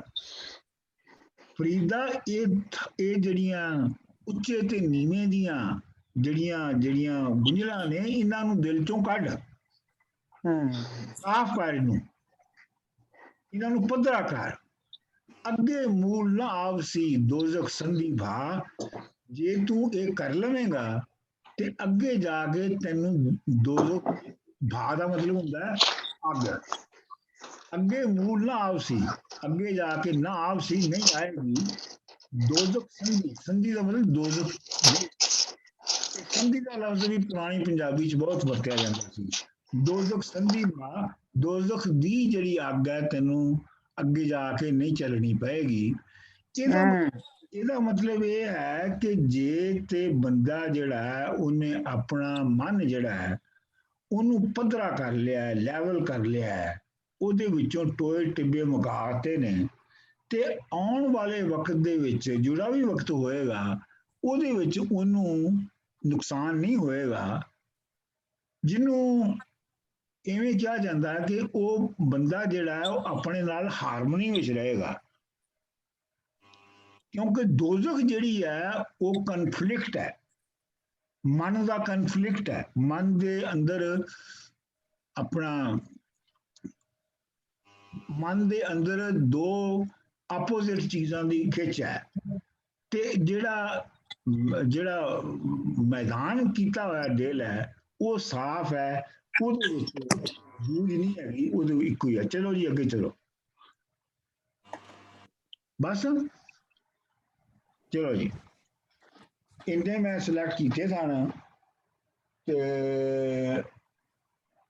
ਹੁਣ ਤੁਸੀਂ ਇਹਨਾਂ ਵਿੱਚੋਂ ਕਿਸੇ ਦੇ ਉੱਤੇ ਜਾਂ ਕਿਸੇ ਵੀ ਗੱਲ ਦੇ ਉੱਤੇ, ਅਗਲੇ ਸਾਡੇ ਕੋਲ 15-20 ਮਿੰਟ ਹੈਗੇ ਨੇ, ਤੁਸੀਂ ਗੱਲ ਕਰ ਸਕਦੇ ਹੋ। ਲੇਕਿਨ ਅਗਲੀ ਵਾਰੀ ਮੈਂ ਕੋਸ਼ਿਸ਼ ਕਰਾਂਗਾ ਕਿ ਟੈਕਸਟ ਜ਼ਿਆਦਾ ਹੋਵੇ।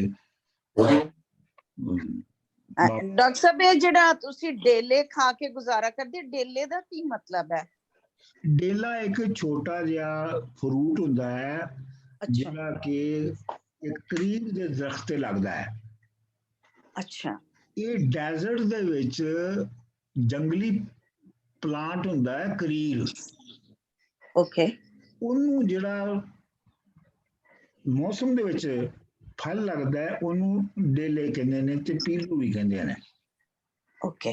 ਹਾਂਜੀ, ਇਹ ਪੀਲੂ ਜਿਹੜੇ ਨੇ ਇਹ ਬਾੜ ਦੇ ਵਿੱਚ, ਜਿਹੜੀ ਪੁਰਾਣੀ ਸਾਡੀ ਬਾੜ ਸੀਗੀ ਉਹਦੇ ਵਿੱਚ ਜਿਹੜੀਆਂ ਕਰੀਆਂ ਦੇ ਦਰਖਤ ਆਮ ਹੁੰਦੇ ਸਨ ਤੇ ਉਹਨਾਂ ਤੇ ਡੇਲੇ ਲੱਗਦੇ ਸਨ, ਤੇ ਗਰੀਬ ਲੋਕ ਜਿਹੜੇ ਨੇ ਉਹ ਡੇਲੇ ਤੋੜ ਕੇ ਲਿਆ ਕੇ ਤੇ ਉਬਾਲ ਕੇ ਖਾ ਲੈਂਦੇ ਸਨ। ਅੱਛਾ। ਜਿਹੜਾ ਬਿਰਹਾ ਤੁਸੀਂ ਕਹਿੰਦੇ ਹੋ, ਇਹ ਸੈਲਫ, ਆਥੈਂਟਿਕ ਸੈਲਫ ਨੂੰ ਲੱਭਣ ਦੀ ਗੱਲ ਹੈ ਕਿ ਆਤਮਾ ਪਰਮਾਤਮਾ ਦਾ ਬਿਰਹਾ ਹੈਗਾ ਕਿ ਵੀ ਵੇਟਿੰਗ ਟੂ ਬੀ ਯੂਨਾਈਟਿਡ, ਆਤਮਾ ਦਾ ਪਰਮਾਤਮਾ ਨਾਲ ਮੇਲ?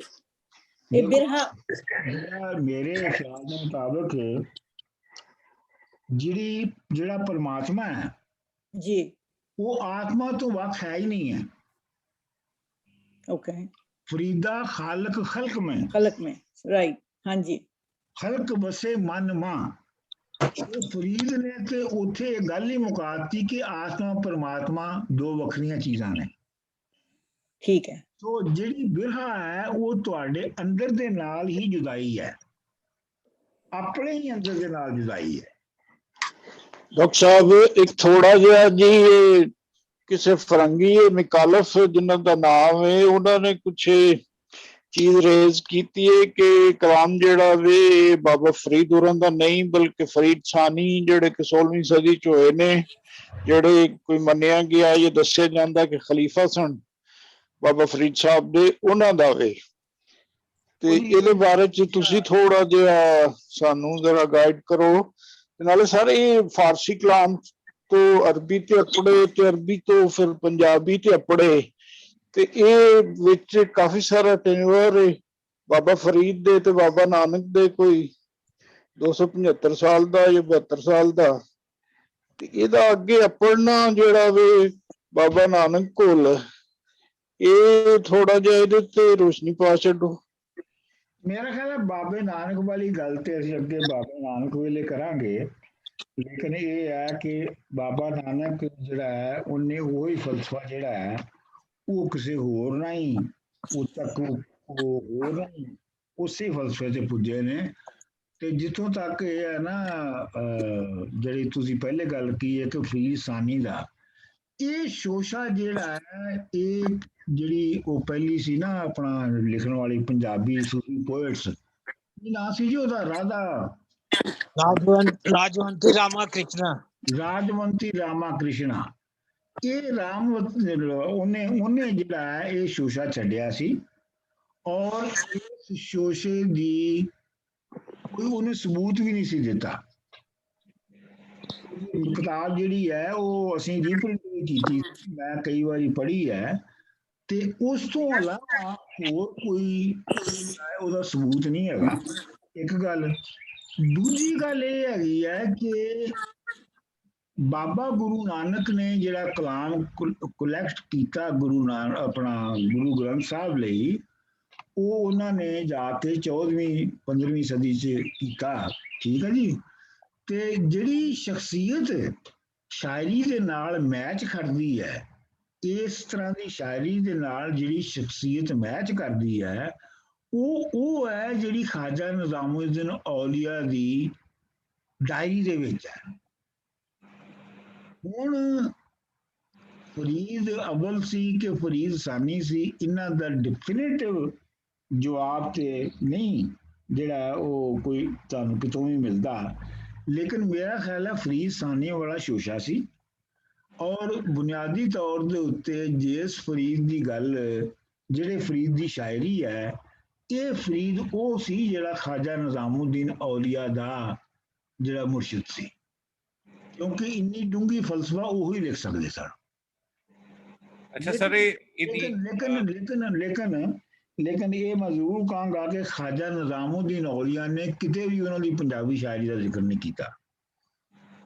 ਅੱਛਾ ਡਾਕਟਰ ਸਾਹਿਬ, ਇੱਕ ਸਵਾਲ ਹੈ ਕਿ ਗੁਰੂ ਨਾਨਕ, ਇੱਕ ਤੇ ਗੁਰੂ ਨਾਨਕ ਤੋਂ ਪਹਿਲੇ ਇਹ ਐਜ਼ ਏ ਸ਼ਾਇਰ ਰਜਿਸਟਰ ਕਿਵੇਂ ਨੇ, ਜਾਂ ਇਸ ਤੋਂ ਪਹਿਲੇ ਇਹਨਾਂ ਦੀ ਕੋਈ ਸ਼ਾਇਰੀ ਕਿਸੇ ਪਾਸੇ ਛਪੀ ਜਾਂ ਕੋਟ ਹੋਈ ਹੋਵੇ? ਦੇਖੋ, ਉਹ ਜਿਹੜਾ ਵੇਲਾ ਸੀ ਉਹ ਸੀ ਓਰਲ ਟ੍ਰੈਡੀਸ਼ਨ ਦਾ, ਤੇ ਬਾਬਾ ਗੁਰੂ ਨਾਨਕ ਜਿਹੜੇ ਨੇ ਉਹ ਮੁਖਤਲਿਫ ਦਰਗਾਹਾਂ ਤੇ ਜੋਗੀਆਂ ਦੇ ਡੇਰਿਆਂ ਤੇ ਹਰ ਉਸ ਥਾਂ ਤੇ ਜਾਂਦੇ ਸਨ ਜਿੱਥੇ ਆਪਣਾ ਜਿਹੜੇ ਆਈਡੀਓਲੋਜੀਕਲ ਮਸਾਇਲ ਨੇ ਉਹਨਾਂ ਉੱਤੇ ਬਹਿਸ ਹੁੰਦੀ ਸੀ, ਤੇ ਉਹਨਾਂ ਨੇ ਜ਼ਾਹਰ ਗੱਲ ਹੈ ਕਿ ਇਹ ਓਰਲ ਟ੍ਰੈਡੀਸ਼ਨ ਤੋਂ ਲਿਆ। ਉਸ ਤੋਂ ਪਹਿਲੇ ਤੁਹਾਨੂੰ ਪੰਜਾਬੀ ਦੀ ਲਿਖੀ ਹੋਈ ਕੋਈ ਲਿਖਤ ਨਹੀਂ ਮਿਲਦੀ ਬਾਬਾ ਫਰੀਦ ਤੋਂ ਪਹਿਲੇ। ਅੱਛਾ, ਬਾਈ ਦਾ ਵੇ ਇਹ ਮੈਂ ਤੁਹਾਨੂੰ ਇਹ ਵੀ ਦੱਸਦਾ ਜਾਵਾਂ ਕਿ ਇਹ ਕੋਈ ਬਹੁਤ ਅਜੀਬ ਗੱਲ ਨਹੀਂ ਹੈਗੀ। ਜਿਹੜੀਆਂ ਬਾਕੀ ਜ਼ਬਾਨਾਂ ਨੇ ਨਾ, ਮਸਲਨ ਕੋਰੀਆ ਦੀ ਤੇ ਮਸਲਨ ਜਾਪਾਨ ਦੀ ਤੇ ਮਸਲਨ ਇਹ ਸਾਰੀਆਂ ਜ਼ਬਾਨਾਂ ਜਿਹੜੀਆਂ ਨੇ, ਇਹਨਾਂ ਵਿੱਚ ਵੀ 11ਵੀਂ 12ਵੀਂ ਸਦੀ 'ਚ ਲਿਖਿਆ ਜਾਣਾ ਸ਼ੁਰੂ ਹੋਇਆ ਹੈ। ਤੇ ਇਹ ਕੋਈ ਸਿਰਫ ਪੰਜਾਬੀ ਨਹੀਂ ਹੈ ਜਿਹਦੇ 'ਚ ਨਹੀਂ ਸੀ ਲਿਖਿਆ ਜਾਂਦਾ। ਜਾਪਾਨੀ, ਕੋਰੀਆ, ਬਤਨਾਮੀ ਤੱਕ ਰੂਬੀ ਸਹੀ ਤੱਕ ਨਹੀਂ ਸੀ ਲਿਖਿਆ ਜਾਂਦਾ। ਤੇ ਉਹ ਉਸ ਜ਼ਮਾਨੇ ਦੇ ਵਿੱਚ 12ਵੀਂ ਸਦੀ ਦੇ ਵਿੱਚ ਬਹੁਤ ਸਾਰੀਆਂ ਜ਼ਬਾਨਾਂ ਸਨ ਜਿਹੜੀਆਂ ਪਹਿਲੇ ਵਾਰੀ ਲਿਖੀਆਂ ਗਈਆਂ, ਉਸ ਤੋਂ ਪਹਿਲੇ ਲਿਖੀਆਂ ਨਹੀਂ ਸੀ ਜਾਂਦੀਆਂ। ਤੇ ਇਸ ਲਈ ਇਹ ਤੇ ਜਿਹੜਾ ਬਾਬਾ ਫਰੀਦ ਦਾ ਕਲਾਮ ਹੈ, ਇਹਨੂੰ ਤੁਸੀਂ ਇਹੋ ਕਹਿ ਸਕਦੇ ਹੋ ਕਿ ਇਹ ਓਰਲ ਟ੍ਰੈਡੀਸ਼ਨ ਤੋਂ ਕੁਲੈਕਟ ਬਾਬਾ ਗੁਰੂ ਨਾਨਕ ਨੇ ਕੀਤਾ ਤੇ ਇਹ ਗੁਰੂ ਗ੍ਰੰਥ ਵਿੱਚ ਸ਼ਾਮਲ ਹੋਇਆ। ਤੇ ਤੁਹਾਡੇ ਕੋਲ ਇਸ ਵਾਸਤੇ ਜਿਹੜਾ ਬਾਬਾ ਗੁਰੂ ਨਾਨਕ, ਬਾਬਾ ਫਰੀਦ ਦੇ ਜਿਹੜੇ ਕਲਾਮ ਦਾ ਸੋਰਸ ਹੈ, ਉਹ ਸਿਰਫ ਗੁਰੂ ਗ੍ਰੰਥ ਸਾਹਿਬ ਹੈ। ਉਸ ਤੋਂ ਇਲਾਵਾ ਤੁਹਾਨੂੰ ਕਿਤੇ ਨਾ ਮਿਲਦਾ ਹੋ। ਤੇ ਮੈਂ ਇਹ ਸਮਝਦਾ ਕਿ ਗੁਰੂ ਗ੍ਰੰਥ ਸਾਹਿਬ ਦੇ ਵਿੱਚ ਜਦੋਂ ਸ਼ਾਮਲ ਕੀਤਾ ਗਿਆ ਹੋਏਗਾ ਕਲਾਮ, ਤੇ ਉਹਦੀ ਬੜੀ ਛਾੜ ਫਟਕ ਕੀਤੀ ਗਈ ਹੋਏਗੀ, ਕਿਉਂਕਿ ਉਹਦੇ ਵਿੱਚ ਐਵੇਂ ਨਹੀਂ ਸੀ ਸ਼ਾਮਲ ਕਰ ਲਿੱਤਾ ਜਾਂਦਾ ਕਲਾਮ ਨੂੰ, ਕਿਉਂਕਿ ਕਹਿੰਦੇ ਨੇ ਜੀ ਸ਼ਾਹ ਹੁਸੈਨ ਵੀ ਲੈ ਕੇ ਗਿਆ ਸੀ ਆਪਣਾ ਕਲਾਮ ਕਿ ਮੇਰਾ ਕਲਾਮ ਸ਼ਾਮਲ ਕਰ ਲਓ ਗੁਰੂ ਸਾਹਿਬ ਕੋਲ, ਗੁਰੂ ਅਰਜਨ ਸਾਹਿਬ ਕੋਲ, ਤੇ ਗੁਰੂ ਸਾਹਿਬ ਨੇ ਕਿਹਾ ਕਿ ਨਹੀਂ, ਮਤਲਬ ਉਹਨਾਂ ਨੇ ਇਨਕਾਰ ਕਰ ਦਿੱਤਾ। ਹੋਰ ਵੀ ਸ਼ਾਇਰ ਜਾਂਦੇ ਸਨ, ਤੇ ਉਹ ਜ਼ਾਹਰ ਗੱਲ ਹੈ ਜਿਹੜਾ ਸ਼ਾਮਲ ਹੋਇਆ ਬਾਬਾ ਫਰੀਦ ਦਾ ਕਲਾਮ, ਫਰੀਦ ਬਾਣੀ, ਉਹ ਬੜੀ ਛਾਟ ਫਟਕ ਤੋਂ ਬਾਅਦ ਸ਼ਾਮਲ ਹੋਇਆ ਹੈ। ਅੱਛਾ ਸਰ, ਇੱਕ ਰਿਲੇਟਿਵ ਥੋੜਾ ਜਿਹਾ ਇੱਕ ਹੋਰ ਕੁਐਸਚਨ, ਤੁਸੀਂ ਉਹ ਵਿੱਚ ਜ਼ਿਕਰ ਕੀਤਾ ਨਾ ਕਿ ਅਖੀਰ 'ਚ ਖਾਜਾ ਫਰੀਦ ਦੇ ਜ਼ਮਾਨੇ 'ਚ ਚਰਖਾ ਕੱਤਣ ਦਾ ਜ਼ਿਕਰ ਆਉਂਦਾ ਹੈ, ਇਸ ਜ਼ਮਾਨੇ 'ਚ ਫੂਡ ਗੈਦਰਿੰਗ ਦਾ ਜ਼ਿਕਰ ਆਉਂਦਾ ਹੈ। ਖਾਜਾ ਫਰੀਦ ਉਸ ਜ਼ਮਾਨੇ ਦੇ ਸ਼ਾਹ ਹੁਸੈਨ ਦੇ ਜ਼ਮਾਨੇ 'ਚ ਕਿਹਾ, ਸ਼ਾਹ ਹੁਸੈਨ ਹੁਸੈਨ ਦੇ ਜ਼ਮਾਨੇ 'ਚ। ਅੱਛਾ, ਕਿਆ ਇਹਨਾਂ ਦੇ ਜ਼ਮਾਨੇ, ਇਹਨਾਂ ਦੀ ਪੂਰੀ ਸ਼ਾਇਰੀ ਦੇ ਵਿੱਚ ਕਿਤੇ ਇਸ ਕਿਸਮ ਦੇ ਮਾਡਰਨ ਇਕਵਿਪਮੈਂਟ ਦਾ ਜਾਂ ਚਰਖਾ ਕੱਤਣ ਵਗੈਰਾ ਦਾ ਜ਼ਿਕਰ ਨਹੀਂ ਹੈ ਬਾਬਾ? ਨਹੀਂ ਹੈਗਾ, ਨਹੀਂ ਹੈਗਾ। ਨਹੀਂ, ਚਲ ਠੀਕ। ਡਾਕਟਰ ਸਾਹਿਬ, ਜਿਹੜਾ ਨਿਜ਼ਾਮੁਦੀਨ ਔਲੀਆ ਸਨ ਖਵਾਜਾ, ਉਹਨਾਂ ਨੇ ਡਾਇਰੀ ਲਿਖੀ ਹੈ, ਪਰ isn't it odd ਕਿ ਵੀ ਉਹਨਾਂ ਨੇ ਆਪਣੇ ਮੁਰਸ਼ਦ ਦੀ ਲੇਖਣੀ ਨਾਲ ਲਿਖੀ ਹੋਵੇ, ਜਿਹੜੀ ਉਹਨਾਂ ਦੀ ਸੀਗੀ ਫਿਲਾਸਫੀ। ਡਾਇਰੀ ਤੇ ਉਹਨੇ ਲਿਖਤੀ ਉਹਨਾਂ ਦੀ ਜ਼ਿੰਦਗੀ ਬਾਰੇ, ਆ ਖਾਂਦੇ ਸੀ, ਉਹ ਪੀਂਦੇ ਸੀ। ਨਹੀਂ ਨਹੀਂ ਨਹੀਂ ਨਹੀਂ ਨਹੀਂ ਨਹੀਂ ਨਹੀਂ ਨਹੀਂ ਨਹੀਂ ਨਹੀਂ ਨਹੀਂ, ਜਿਹੜੀ ਫਵਾਇਦੁਲ ਫਵਾਇਦ ਹੈ ਨਾ, ਇਹ ਖਾਜਾ ਨਿਜ਼ਾਮੁਦੀਨ ਦੀ ਆਪਣੀ ਲਿਖੀ ਹੋਈ ਡਾਇਰੀ ਨਹੀਂ ਹੈ।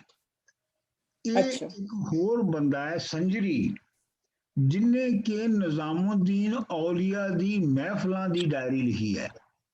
ਓਕੇ, ਅੱਛਾ ਜੀ। ਖਾਜਾ ਨਿਜ਼ਾਮੁਦੀਨ ਔਲੀਆ ਖੁਦ ਆਪਣੀ ਡਾਇਰੀ ਨਹੀਂ ਸੀ ਲਿਖ ਰਹੇ, ਬਲਕਿ ਜਿਹੜੀਆਂ ਮੁਖਤਲਿਫ ਮਹਿਫਲਾਂ 'ਚ ਉਹ ਗੱਲਾਂ ਕਰਦੇ ਸਨ, ਉਹਨਾਂ ਨੂੰ ਲਿਖ ਲਿਆ ਜਾਂਦਾ ਸੀ। ਤੇ ਡਾਕਟਰ ਸਾਹਿਬ ਫਿਰ ਜ਼ਿਹਨ 'ਚ ਆਉਂਦਾ ਹੈ ਨਾ ਕਿ ਉਹ ਅਗਰ ਉਹਨਾਂ ਨੇ ਲਿਖਿਆ, ਉਹਨਾਂ ਦੀਆਂ ਮਹਿਫਲਾਂ 'ਚ ਜੋ ਗੱਲਬਾਤ ਕਰਦੇ ਸੀ, ਤੇ ਕੀ ਉਹ ਫਿਰ ਖਾਜਾ ਨਿਜ਼ਾਮੁਦੀਨ ਔਲੀਆ ਸਾਹਿਬ ਆਪਣੇ ਮੁਰਸ਼ਦ ਦੀ ਨਹੀਂ ਸੀ ਗੱਲ ਕਰਦੇ? ਨਹੀਂ ਨਹੀਂ, ਉਹ ਆਪਣੇ ਮੁਰਸ਼ਿਦ ਦੀ ਗੱਲ ਕਰਦੇ ਸਨ ਨਾ, ਜਿਹੜੀ ਉਹਨਾਂ ਦਾ ਮੌਜੂ ਸੀ ਥਾਂ ਥਾਂ ਦੇ ਉੱਤੇ, ਉਹ ਬਾਬਾ ਫਰੀਦ ਦੀ ਸ਼ਖਸੀਅਤ ਹੀ ਸੀ। ਅੱਛਾ, ਤੁਸੀਂ ਸਰ ਸਾਰੀ ਕਿਤਾਬ ਪੜ੍ਹੀ ਹੈ, ਸਾਰੀ ਇਹਨਾਂ ਦੀ ਸ਼ਾਇਰੀ ਪੜ੍ਹੀ ਹੈ। ਮੈਂ ਸਿਰਫ ਇਹ ਮੇਰਾ ਯਾਨੀ ਪੁੱਛਣਾ ਚਾਹਨਾ ਕਿ ਤੁਸੀਂ ਸ਼ਾਇਰੀ ਪੜ੍ਹੀ ਹੈ, ਕਿਆ ਇਸ ਸ਼ਾਇਰੀ ਸਾਡੇ ਕੋਲ ਹੂ ਬਹੂ ਜਿਵੇਂ ਉਹਨਾਂ ਨੇ ਕੀਤੀ ਸੀ ਉਂਝ ਹੀ ਪਹੁੰਚੀ ਹੈ, ਜਾਂ ਤੁਹਾਨੂੰ ਕਿਤੇ ਕੰਟਰਡਿਕਸ਼ਨ ਵੀ ਮਿਲੀ ਹੈ ਇਹਨਾਂ ਦੇ ਖਿਆਲਾਤ ਦੇ ਵਿੱਚ ਕਿਤੇ? ਨਹੀਂ, ਮੈਨੂੰ ਤਾਂ ਆਪਣੇ ਨੂੰ ਪਾਏ ਹੋਣ ਕਿਤੇ? ਹਾਂ, ਨਹੀਂ, ਮੈਨੂੰ ਕੰਟਰਡਿਕਸ਼ਨ ਨਹੀਂ ਇਹਦੇ ਵਿੱਚ ਮਿਲੀ। ਹਾਂ, ਮੈਨੂੰ ਇਹ ਲੱਗਦਾ ਹੈ ਕਿ ਉਹਨੂੰ ਸਮਝਣ ਲਈ ਤੁਹਾਨੂੰ ਇੱਕ ਬਹੁਤ ਪਿੱਛੇ ਜਾ ਕੇ ਫਲਸਫਾ ਔਰ ਜ਼ੁਬਾਨ ਨੂੰ ਦੇਖਣਾ ਪੈਂਦਾ ਹੈ। ਤੇ ਵੈਸੇ ਬਾਈ ਦਾ ਵੇ ਮੈਨੂੰ ਯਾਦ ਆ ਗਿਆ ਇੱਕ ਹੋਰ ਗੱਲ ਕਿ ਬਾਬਾ ਫਰੀਦ ਜਿਹੜੇ ਸਨ, ਇਹ ਇਹਨਾਂ ਦਾ ਭਰਾ ਸੀ ਦਿੱਲੀ ਦੇ ਵਿੱਚ, ਉਹਦਾ ਨਾਮ ਸੀ ਮੁਤਵੱਕਲ, ਤੇ ਉਹ ਸੀ ਇੱਕ ਤੁਰਕ ਦੀ ਮਸਜਿਦ ਦੇ ਵਿੱਚ ਇਮਾਮ ਸੀਗਾ, ਤੇ ਉਹ ਆਪਣੀ ਮਾਂ ਨੂੰ ਲੈ ਕੇ ਬਾਬਾ ਫਰੀਦ ਨੂੰ ਮਿਲਾਉਣ ਲਿਆਏ ਉੱਥੋਂ ਦਿੱਲੀ ਤੋਂ ਪਾਕਪਤਨ। ਤੇ ਇੰਨੇ ਮਾੜੇ ਸਨ ਕਿ ਜੀ ਘੋੜਾ ਛੋੜਾ ਤੇ ਹੈ ਕੋਈ ਨਹੀਂ ਸੀ, ਤੇ ਪੈਦਲ ਹੀ ਸਫ਼ਰ ਕਰਕੇ ਆ ਰਹੇ ਸਨ। ਤੇ ਉਹ ਆ ਕੇ ਉਹਨਾਂ ਨੇ ਜੰਗਲ ਦੇ ਵਿੱਚ ਆਪਣੀ ਮਾਂ ਨੂੰ ਇੱਕ ਥਾਂ ਤੇ ਬਿਠਾਇਆ ਕਿ ਤੁਸੀਂ ਬੈਠੋ ਤੇ ਮੈਂ ਪਾਣੀ ਲੈ ਕੇ ਆਉਣਾ। ਉਹ ਜਦੋਂ ਵਾਪਸ ਲੈ ਕੇ ਆਏ ਤੇ ਅੰਮਾ ਜੀ ਜਿਹੜੇ ਨੇ ਉਹ ਗਾਇਬ ਹੋ ਚੁੱਕੇ ਸਨ। ਮਤਲਬ ਇਹ ਹੈ ਕਿ ਕੋਈ ਜੰਗਲ ਦਾ ਜਾਨਵਰ ਵਗੈਰਾ ਖਾ ਚੁੱਕਿਆ। ਤੇ ਫਿਰ ਉਹ ਖਾਲੀ ਹੱਥ ਬਾਬਾ ਫਰੀਦ ਕੋਲ ਆਏ, ਤੇ ਦੋਵਾਂ ਭਰਾਵਾਂ ਕੋਲ ਕੋਈ ਚਾਰਾ ਨਹੀਂ ਸੀ ਹੈਗਾ ਕਿ ਉਹ ਕੀ ਕਰਦੇ ਉਸ ਵੇਲੇ। ਪਰ ਇਹ ਵੀ ਕਹਾਣੀ ਹੈ। ਚਲੋ ਜੀ ਅੱਗੇ ਚਲੋ। ਇੱਕ ਗੁਰੂ ਗ੍ਰੰਥ ਸਾਹਿਬ ਦੇ ਵਿੱਚ ਉਹਨਾਂ ਨੇ, ਕਈ ਗੁਰੂਆਂ ਨੇ ਤੇ ਗੁਰੂ ਨਾਨਕ ਨੇ ਵੀ ਕਲੈਰੀਫਿਕੇਸ਼ਨਸ ਦਿੱਤੀਆਂ ਹੋਈਆਂ ਨੇ ਕਈ ਇਹਨਾਂ ਦੇ ਦੋਹਿਆਂ ਦੀਆਂ, ਸੋ ਕੋਈ ਕਿ ਮਿਸਅੰਡਰਸਟੈਂਡ ਨਾ ਕਰੇ ਇਹਨਾਂ ਦੀ ਫਿਲਾਸਫੀ ਨੂੰ, ਬਾਬਾ ਫਰੀਦ ਦੀ ਫਿਲਾਸਫੀ ਨੂੰ ਕੋਈ ਮਿਸਅੰਡਰਸਟੈਂਡ ਨਾ ਕਰੇ। ਸੋ ਦੇ ਹੈਵ ਗਿਵਨ ਸਮ ਕਲੈਰੀਫਿਕੇਸ਼ਨਸ ਦੇयर। ਬਿਲਕੁਲ ਸੋ ਇਹਦਾ ਮਤਲਬ ਆਈ ਗੈਸ ਕਿ ਆਥੈਂਟਿਕ, ਕਿਉਂਕਿ ਹੋ ਸਕਦਾ ਸੀ ਕਿ ਕੋਈ ਮਿਸਅੰਡਰਸਟੈਂਡ ਕਰੇ ਇਹਨਾਂ ਦੀ ਫਿਲਾਸਫੀ ਨੂੰ, ਪਰ ਦੈਟ ਹੈਜ਼ ਬੀਨ ਕਲੈਰੀਫਾਈਡ। ਬਲਕਿ ਇਹ ਹੈ ਕਿ ਫਰੀਦ ਬਾਣੀ ਦੀ ਤਰਜ਼ ਤੇ ਜਿਹੜੀ ਗੁਰੂਆਂ ਨੇ ਸ਼ਾਇਰੀ ਕੀਤੀ ਨਾ ਥੋੜੀ ਬਹੁਤੀ, ਉਹਦੇ ਤੇ ਉਹਨਾਂ ਨੇ ਲਿਖ ਦਿੱਤਾ ਕਿ ਇਹ ਫਲਾਣੇ ਗੁਰੂ ਦੀ ਹੈ। Right, that's right. ਮਤਲਬ ਕਲੈਰੀਫਿਕੇਸ਼ਨ ਸੀ, ਫਰੀਦ ਦੇ ਨਾਂ ਨਹੀਂ ਲਾਈ ਉਹਨਾਂ ਨੇ। ਉਹਨੂੰ ਜਿਹੜਾ ਗੁਰੂ ਦਾ ਨੰਬਰ ਹੁੰਦਾ ਹੈ, ਉਹ ਮਹਿਲਾ ਉਹਨੂੰ ਕਹਿੰਦੇ ਨੇ, 10ਵਾਂ ਮਹਿਲਾ 8ਵਾਂ ਮਹਿਲਾ, ਇਹ 10ਵੇਂ ਗੁਰੂ ਦੀ ਜਾਂ 8ਵੇਂ ਗੁਰੂ ਨੇ ਲਿਖੀ। ਹਾਂਜੀ ਹਾਂਜੀ, ਮੈਂ ਮੇਰਾ ਕੁਐਸਚਨ ਕਰਨ ਜੀ ਯਾਰ ਆਪਣਾ ਹਾਂਜੀ ਤੇ ਗੋਲ ਸਾਹਿਬ ਹਾਂਜੀ ਉਹ ਜੋ ਕਿ ਹੁਸੈਨ ਸਾਹਿਬ ਨੇ ਜੋ ਕਿਹਾ ਹੈ ਉਹ ਤੁਸੀਂ ਕਿਹਾ ਕਿ ਲਜਵੰਤੀ कृष्णा दा शोशा सी, लेकिन वो अपनी किताब के अंदर उसी यूरोपियन मैकोलेफ बंदे का नाम है उसका हवाला देंदी है कि उस दे हवाले दे नाल है गल कि भई है कोई फरीद सानी जो उन्हां दा कोई 5वां या 6वां जो खलीफा सी वो शायद गुरु नानक दा हमअसर सी। नहीं मेरा कोई चेंज होया, यानी मैं कह रहा कि उसने उसका हवाला दिता है, उसने अपने तौर पे नहीं कोई चीज नहीं जेड़ा उन्हें रेफरेंस दिता है मैं वो रेफरेंस चेक कीता है उस कोई नहीं वो रेफरेंस नहीं मिलता तुम तुसी भी चेक कर लेना। हाँ जी डॉक्टर साहब मेरा क्वेश्चन है कि जेड़ी पंजाबी लैंग्वेज बाबा फरीद ने यूज की है और बाद दे विच फिर ग्रंथ साहब की लैंग्वेज है वो जिहड़ी एवोल्यूशन ऑफ पंजाबी कह सकते हैं जां कि ओरिजिनल एरिए जिथे नूं बिलोंग करते सी बाबा फरीद वो एरिए की लैंग्वेज है जां अगे टाइम के नाल ही वो डिफरेंट हो गई है जो बाय द टाइम ग्रंथ साहब लिखा गया पंजाबी च? नहीं ओदी वजह बिल्कुल डिफरेंट है। ਉਹਦੀ ਵਜ੍ਹਾ ਇਹ ਹੈ ਕਿ ਜਿਹੜਾ ਗੁਰੂ ਗ੍ਰੰਥ ਸਾਹਿਬ ਔਰ ਬਾਬਾ ਗੁਰੂ ਨਾਨਕ ਦੀ ਜਿਹੜੀ ਜ਼ੁਬਾਨ ਹੈ ਉਹ ਜਿਹੜੀ ਸਟੈਂਡਰਡ ਪੰਜਾਬੀ ਹੈ ਇਹ ਇਤਰਾਜ਼ ਵੀ ਵੈਸੇ ਪੰਜਾਬੀ ਵਾਲੇ ਕਈ ਕਰਦੇ ਨੇ ਕਿ ਉਹ ਸਟੈਂਡਰਡ ਪੰਜਾਬੀ ਵਿੱਚ ਨਹੀਂ ਹੈਗੀ। ਬਾਬਾ ਗੁਰੂ ਨਾਨਕ ਦੀ ਜਿਹੜੀ ਜ਼ੁਬਾਨ ਹੈ ਉਹਨੂੰ ਕਹਿੰਦੇ ਨੇ ਸਦੋਕੜੀ ਜਿਹੜੀ ਉਸ ਵੇਲੇ ਪੰਜਾਬ ਔਰ ਹਿੰਦੁਸਤਾਨ ਦੇ ਸਿੱਧ ਜਿਹੜੇ ਸਨ जोगी ਜਿਹੜੇ ਸਨ ਇਹ ਜਿਹੜੇ ਸਾਰੇ ਜਿਹੜੀ ਜੇ ਜ਼ਬਾਨ 'ਚ ਗੱਲ ਕਰਦੇ ਸਨ ਉਸ ਜ਼ਬਾਨ 'ਚ ਉਹਨੂੰ ਸਦੋਕੜੀ ਕਹਿੰਦੇ ਨੇ। ਤੇ ਇਸ ਲਈ ਕਿਉਂਕਿ ਉਸ ਤੋਂ ਬਾਅਦ ਤੁਸੀਂ ਦੇਖੋ ਨਾ ਸ਼ਾਹ ਹੁਸੈਨ ਦੀ ਜਿਹੜੀ ਜ਼ਬਾਨ ਹੈ ਸ਼ਾਹ ਹੁਸੈਨ ਦੀ ਜ਼ਬਾਨ ਜਿਹੜੀ ਹੈ ਉਹ ਬਿਲਕੁਲ ਅੱਜ ਦੀ ਪੰਜਾਬੀ ਹੈ ਤੁਹਾਨੂੰ ਲੱਗਦੀ ਹੈ। ਤੇ ਮੈਂ ਇਹ ਕਹਾਂਗਾ ਕਿ ਜੇ ਇਹ ਵੀ ਕਹਾਂਗਾ ਕਿ ਜੇ ਬਾਬਾ ਗੁਰੂ ਨਾਨਕ ਨੇ ਆਪਣੇ ਹਮਅਸਰ ਆਪਣੇ ਕੰਟੈਂਪਰਰੀ ਦੀ ਪੰਜਾਬੀ ਇਕੱਠੀ ਕੀਤੀ ਹੁੰਦੀ ਜਿਵੇਂ ਗੋਂਦਲ ਸਾਹਿਬ ਕਹਿ ਰਹੇ ਨੇ ਤੇ ਉਹ ਸ਼ਾਹ ਹੁਸੈਨ ਨਾਲੋਂ ਇੰਨੀ ਵੱਖਰੀ ਨਹੀਂ ਸੀ ਹੋ ਸਕਦੀ ਕਿਉਂਕਿ ਸ਼ਾਹ ਹੁਸੈਨ ਤੇ ਬਾਬੇ ਗੁਰੂ ਨਾਨਕ ਦੇ ਵਿੱਚ ਕੋਈ 50 ਸਾਲਾਂ ਦਾ ਫਰਕ ਹੈ ਨਾ ਦੋਵਾਂ 'ਚ। ਅੱਛਾ ਤੇ ਇਸ ਵਾਸਤੇ ਜਿਹੜੀ ਇਹ ਜ਼ਬਾਨ ਇੰਨੀ ਡਿਫਰੈਂਟ ਹੈ ਔਰ ਇੰਨੀ ਇਹ ਪੁਰਾਣੀ ਹੈ इतों लगता है कि ये शाह हुसैन तो 200-400 साल पहले की जबान है। हाँ जी चलो अगे चलो जी। ਤੁਸੀਂ ਕਹਿ ਸਕਦੇ ਹੋ ਕਿ ਉਹ ਭਗਤ ਕਬੀਰ ਦਾ ਅਸਰ ਹੈਗਾ। ਭਗਤ ਕਬੀਰ ਦੇ ਬਾਅਦ ਚ ਬਾਬਾ ਭਗਤ ਕਬੀਰ ਦਾ ਇਸ ਕਿਵੇਂ ਅਸਰ ਹੋ ਸਕਦਾ? ਜਿਹੜੀ ਚੀਜ਼ ਇਹਨਾਂ ਬਣ ਰਹੀ ਜਿਹੜੀ ਸਦੂਕੜੀ ਤੁਸੀਂ ਕਹਿ ਰਹੇ ਹੋ ਜਿਹੜੀ ਲੈਂਗੁਏਜ ਬਣ ਰਹੀ ਹੈ ਉਹ ਲੈਂਗੁਏਜ ਕਿਸੇ ਪਹਿਲੇ ਤੋਂ ਬਣ ਰਹੀ ਹੈ। ਨਹੀਂ ਭਗਤ ਕਬੀਰ ਦਾ ਕੋਈ ਅਸਰ ਨਹੀਂ ਆਇਆ ਬਾਬੇ ਨਾਨਕ भगत ने भी लिखी ना बाबा नानक ने बाबा गुरु नानक ने ਜਿਹੜੀ oral tradition ਹੈ ਉਹਨੂੰ ਡਾਇਰੈਕਟ ਹਾਸਲ ਕੀਤਾ ਹੈ ਕਿਉਂਕਿ ਜਦੋਂ ਉਹਨਾਂ ਨੇ ਛੱਡਿਆ ਆਪਣੀ ਨੌਕਰੀ ਨੂੰ ਔਰ ਦੁਨੀਆਦਾਰੀ ਨੂੰ ਛੱਡਿਆ ਤੇ ਸਭ ਤੋਂ ਪਹਿਲੇ ਉਹ ਜਿੱਥੇ ਜਾ ਕੇ ਉਹਨਾਂ ਨੇ ਡਾਇਲਾਗ ਕੀਤਾ ਉਹ ਟਿੱਲਾ ਜੋਗੀਆਂ ਸੀ ਬਾਲਨਾਥ ਜੋਗੀ ਦੇ ਨਾਲ ਔਰ ਉਹ ਜਿਹੜੀ ਹੈ ਉਹਨੂੰ ਸ਼ੁੱਧ ਬਾਣੀ ਕਹਿੰਦੇ ਨੇ ਉਹਦੇ ਨਾਂ ਤੇ ਛਪੀ ਹੈ ਛਪੋ ਹੈਗੀ ਉਹਦੇ ਵਿੱਚ। ਤੇ ਇਹ ਜਿਹੜੀ ਬਾਬਾ ਗੁਰੂ ਨਾਨਕ ਦੀ ਜ਼ਬਾਨ ਹੈ ਇਹਦਾ ਕੋਈ ਤਲਕ ਮੀਰਾਬਾਈ ਨਾਲ ਜਾਂ ਭਗਤ ਕਬੀਰ ਨਾਲ ਨਹੀਂ ਹੈ।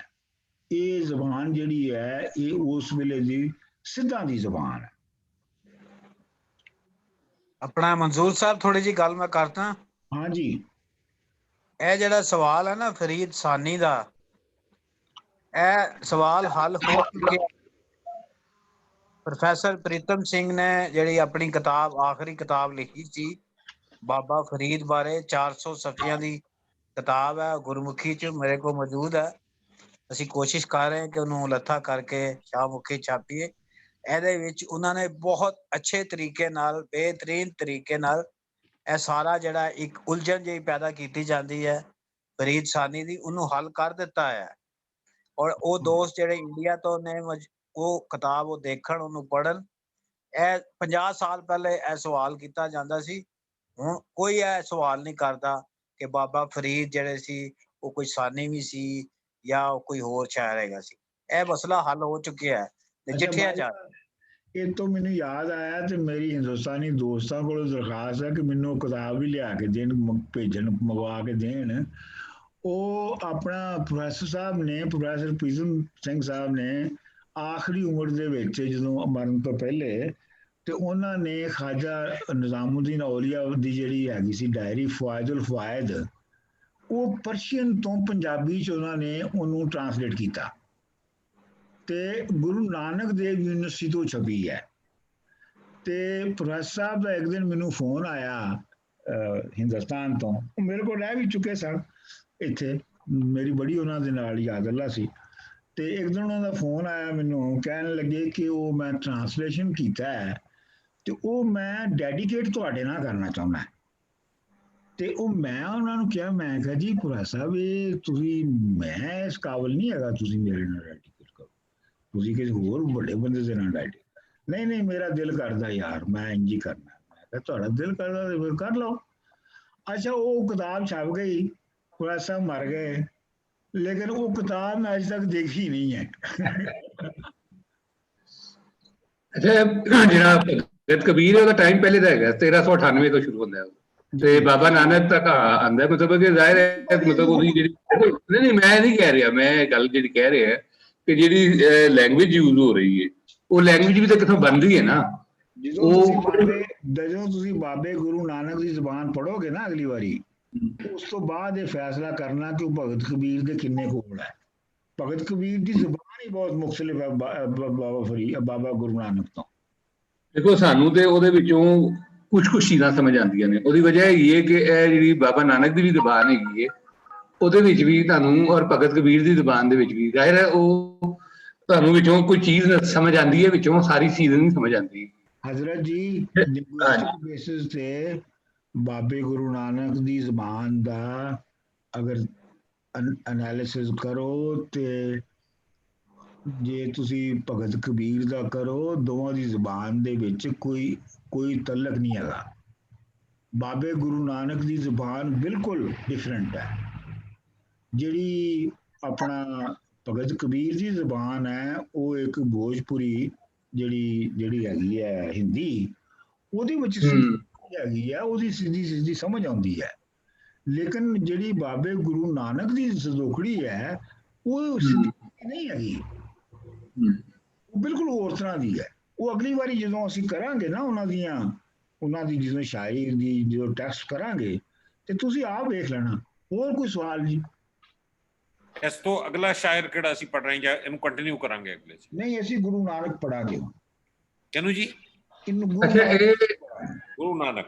ਹਾਂਜੀ, ਇਹ ਜਿਹੜੀ ਤੁਸੀਂ ਅਰਬੀ ਵਾਲੀ ਗੱਲ ਕੀਤੀ ਹੈ ਜੀ, ਕਿਉਂਕਿ ਦੇਖੋ ਉਸਲੇ ਤੁਸੀਂ ਦੇਖੋ ਹੁਣ ਜਿਹੜੀ ਪਰਸ਼ੀਅਨ ਹੈਗੀ ਹੈ ਉਹ ਇੱਥੇ ਚੱਲ ਰਹੀ ਹੈ ਬਹੁਤ ਜ਼ਿਆਦਾ।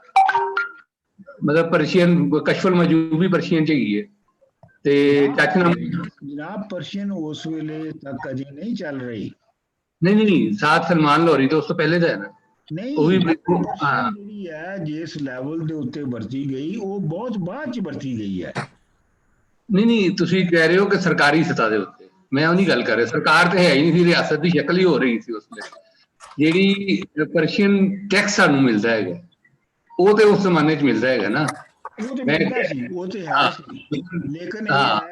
ਲੇਕਿਨ ਇਹ ਹੈ ਕਿ ਜਿਹੜਾ ਬਾਬਾ ਫਰੀਦ ਦੀ ਈਵਨ ਮਰਜ਼ੀਆ ਦੇ ਜਿਹੜੇ ਹਲਕੇ ਉਹਨਾਂ ਵਿੱਚ ਵੀ ਜਿਹੜੀ ਜ਼ਿਆਦਾ ਬੋਲੀ ਜਾਂਦੀ ਸੀ ਉਹ ਅਰਬੀ ਬੋਲੀ ਜਾਂਦੀ ਸੀ। ਆਪਣਾ ਫਵਾਇਦੁਲ ਫਵਾਇਦ ਦੇ ਵਿੱਚ ਇਹ ਗੱਲ ਮੌਜੂਦ ਹੈਗੀ ਹੈ। ਇਹ ਕੋਈ ਮਤਲਬ ਕਿ ਕੋਈ ਗੈਸ ਵਰਕ ਨਹੀਂ ਹੈਗਾ ਮੇਰਾ।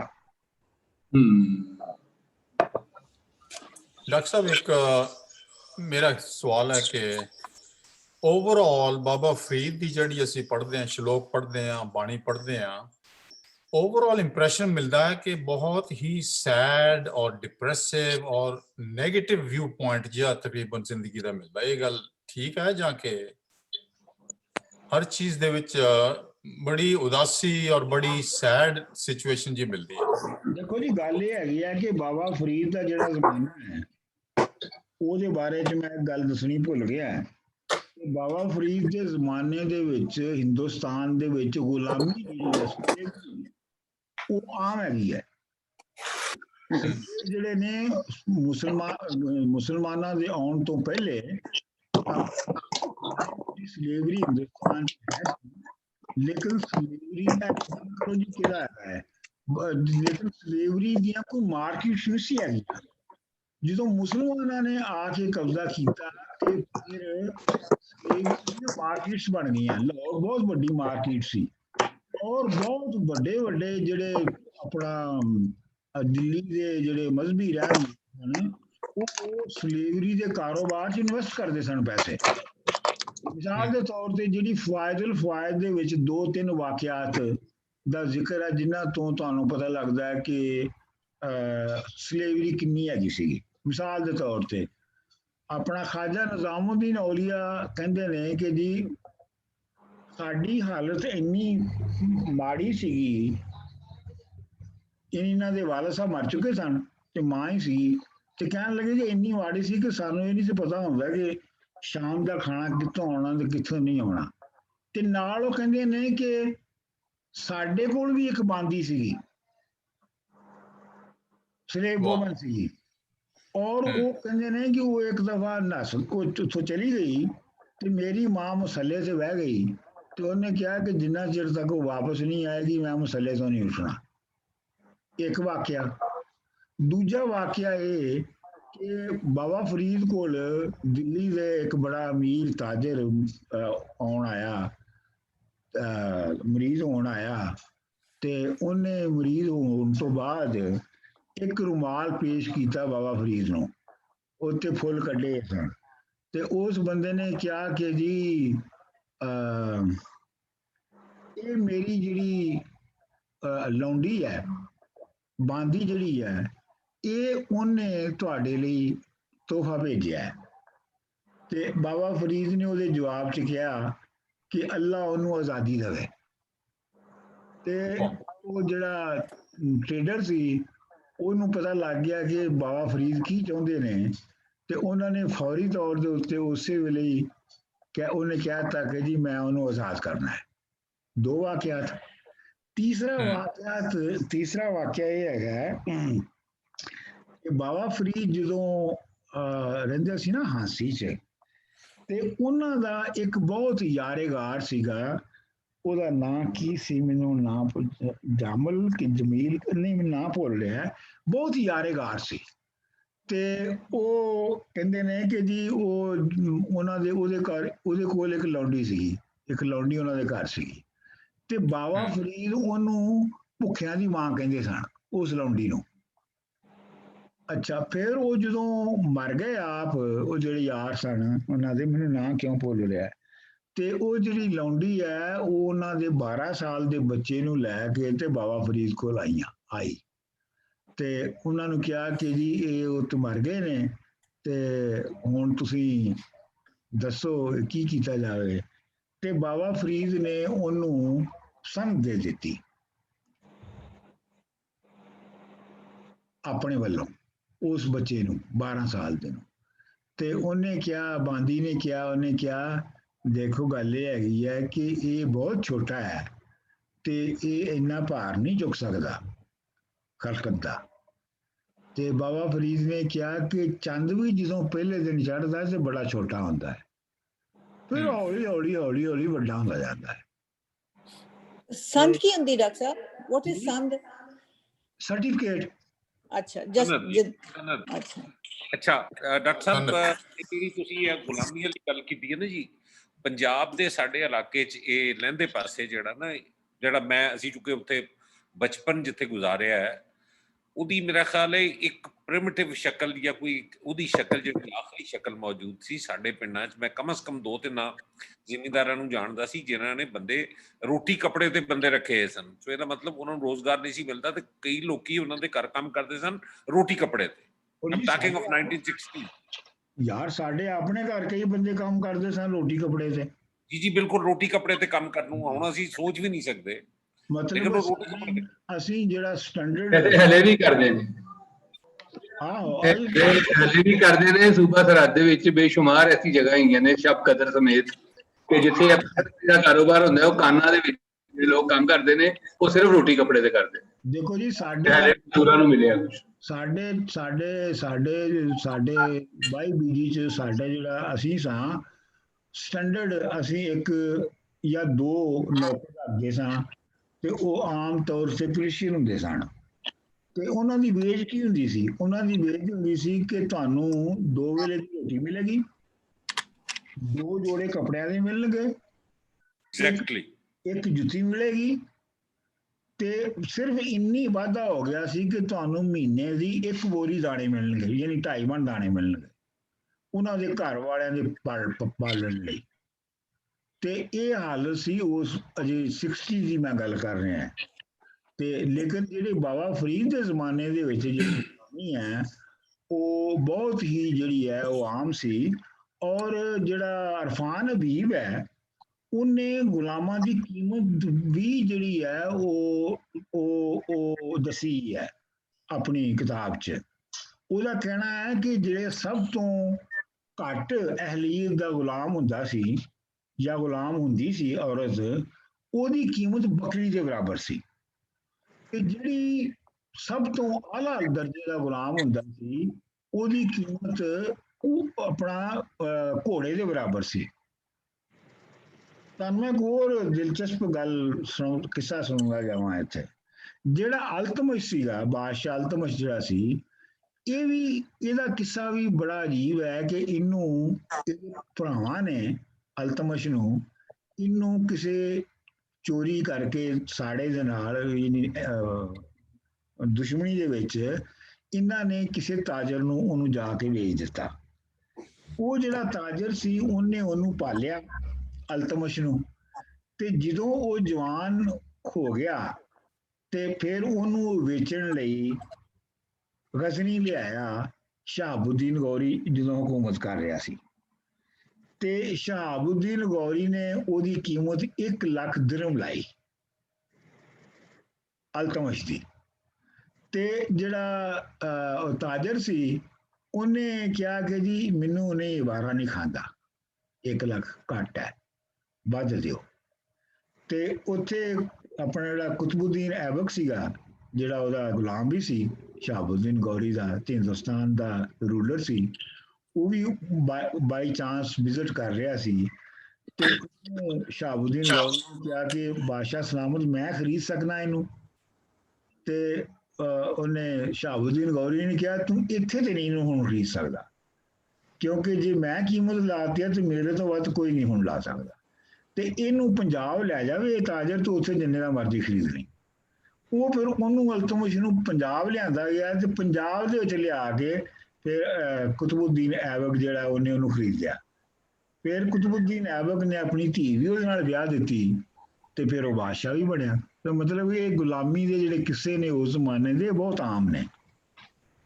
ਇੱਕ ਹੋਰ ਕੁਐਸਚਨ, ਜਿਹੜੇ ਫਰੀਦ ਸਨ ਇਹਨਾਂ ਦੀ ਕਨੈਕਸ਼ਨ ਅਲੀ ਸਾਹਿਬ ਦੇ ਨਾਲ ਵੀ ਸੀਗੀ? ਇਹਨਾਂ ਦੇ ਮਦਰ ਦਾ ਕੋਈ ਕਨੈਕਸ਼ਨ ਸੀਗਾ? ਵਾਸ ਹੀ ਅ ਡਿਸੈਂਡੈਂਟ? ਮੇਰਾ ਆਪਣਾ ਖਿਆਲ ਹੈ ਕਿ ਇਹ ਐਵੇਂ ਬਣਾਈਆਂ ਕਹਾਣੀਆਂ ਨੇ, ਉਹ ਸਭ ਨੂੰ ਜਾ ਕੇ ਜੋੜ ਦਿੰਦੇ ਨੇ ਪ੍ਰੋਫਿਟ ਦੇ ਨਾਲ ਤੇ ਅਲੀ ਦੇ ਨਾਲ। I don't think so. ਇਹਨਾਂ ਦਾ ਤੇ ਇਹ ਹੈਗਾ ਸੀ ਕਿ ਪਤਾ ਨਹੀਂ ਬਲਖ ਤੋਂ ਆਏ ਸਨ ਵਾਲਦ ਸਾਹਿਬ ਇਹਨਾਂ ਦੇ, ਬਾਬਾ ਫਰੀਦ ਦੇ। ਹਾਂ ਇਸੇ ਇਲਾਕੇ ਤੋਂ ਹੀ ਆਏ ਹੋਣਗੇ, ਉੱਥੋਂ ਹੀ ਆਏ ਸਨ।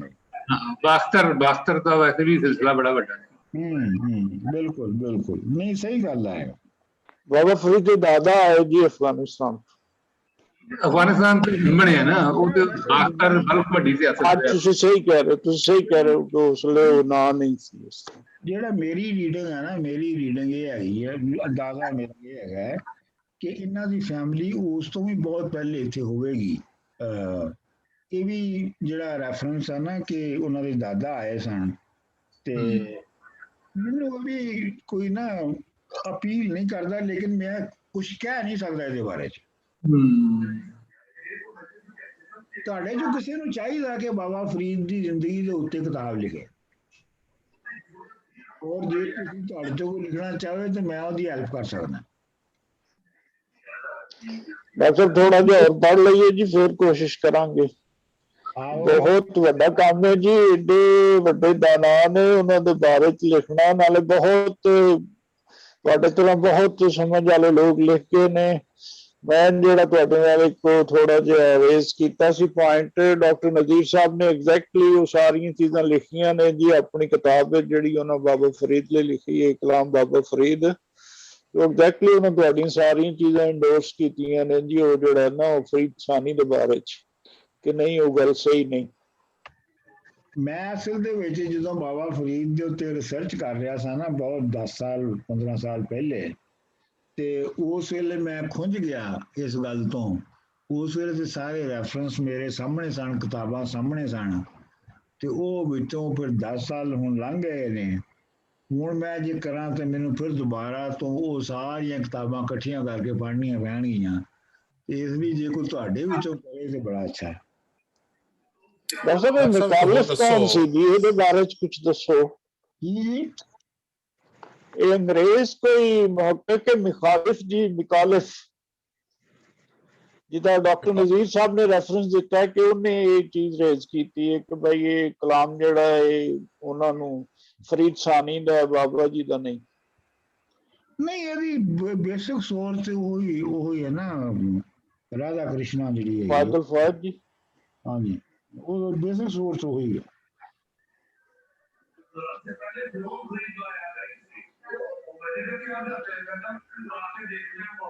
नहीं समझ नहीं, कौन बोल रहा है, समझ नहीं आ रही। कोई बोल रहे?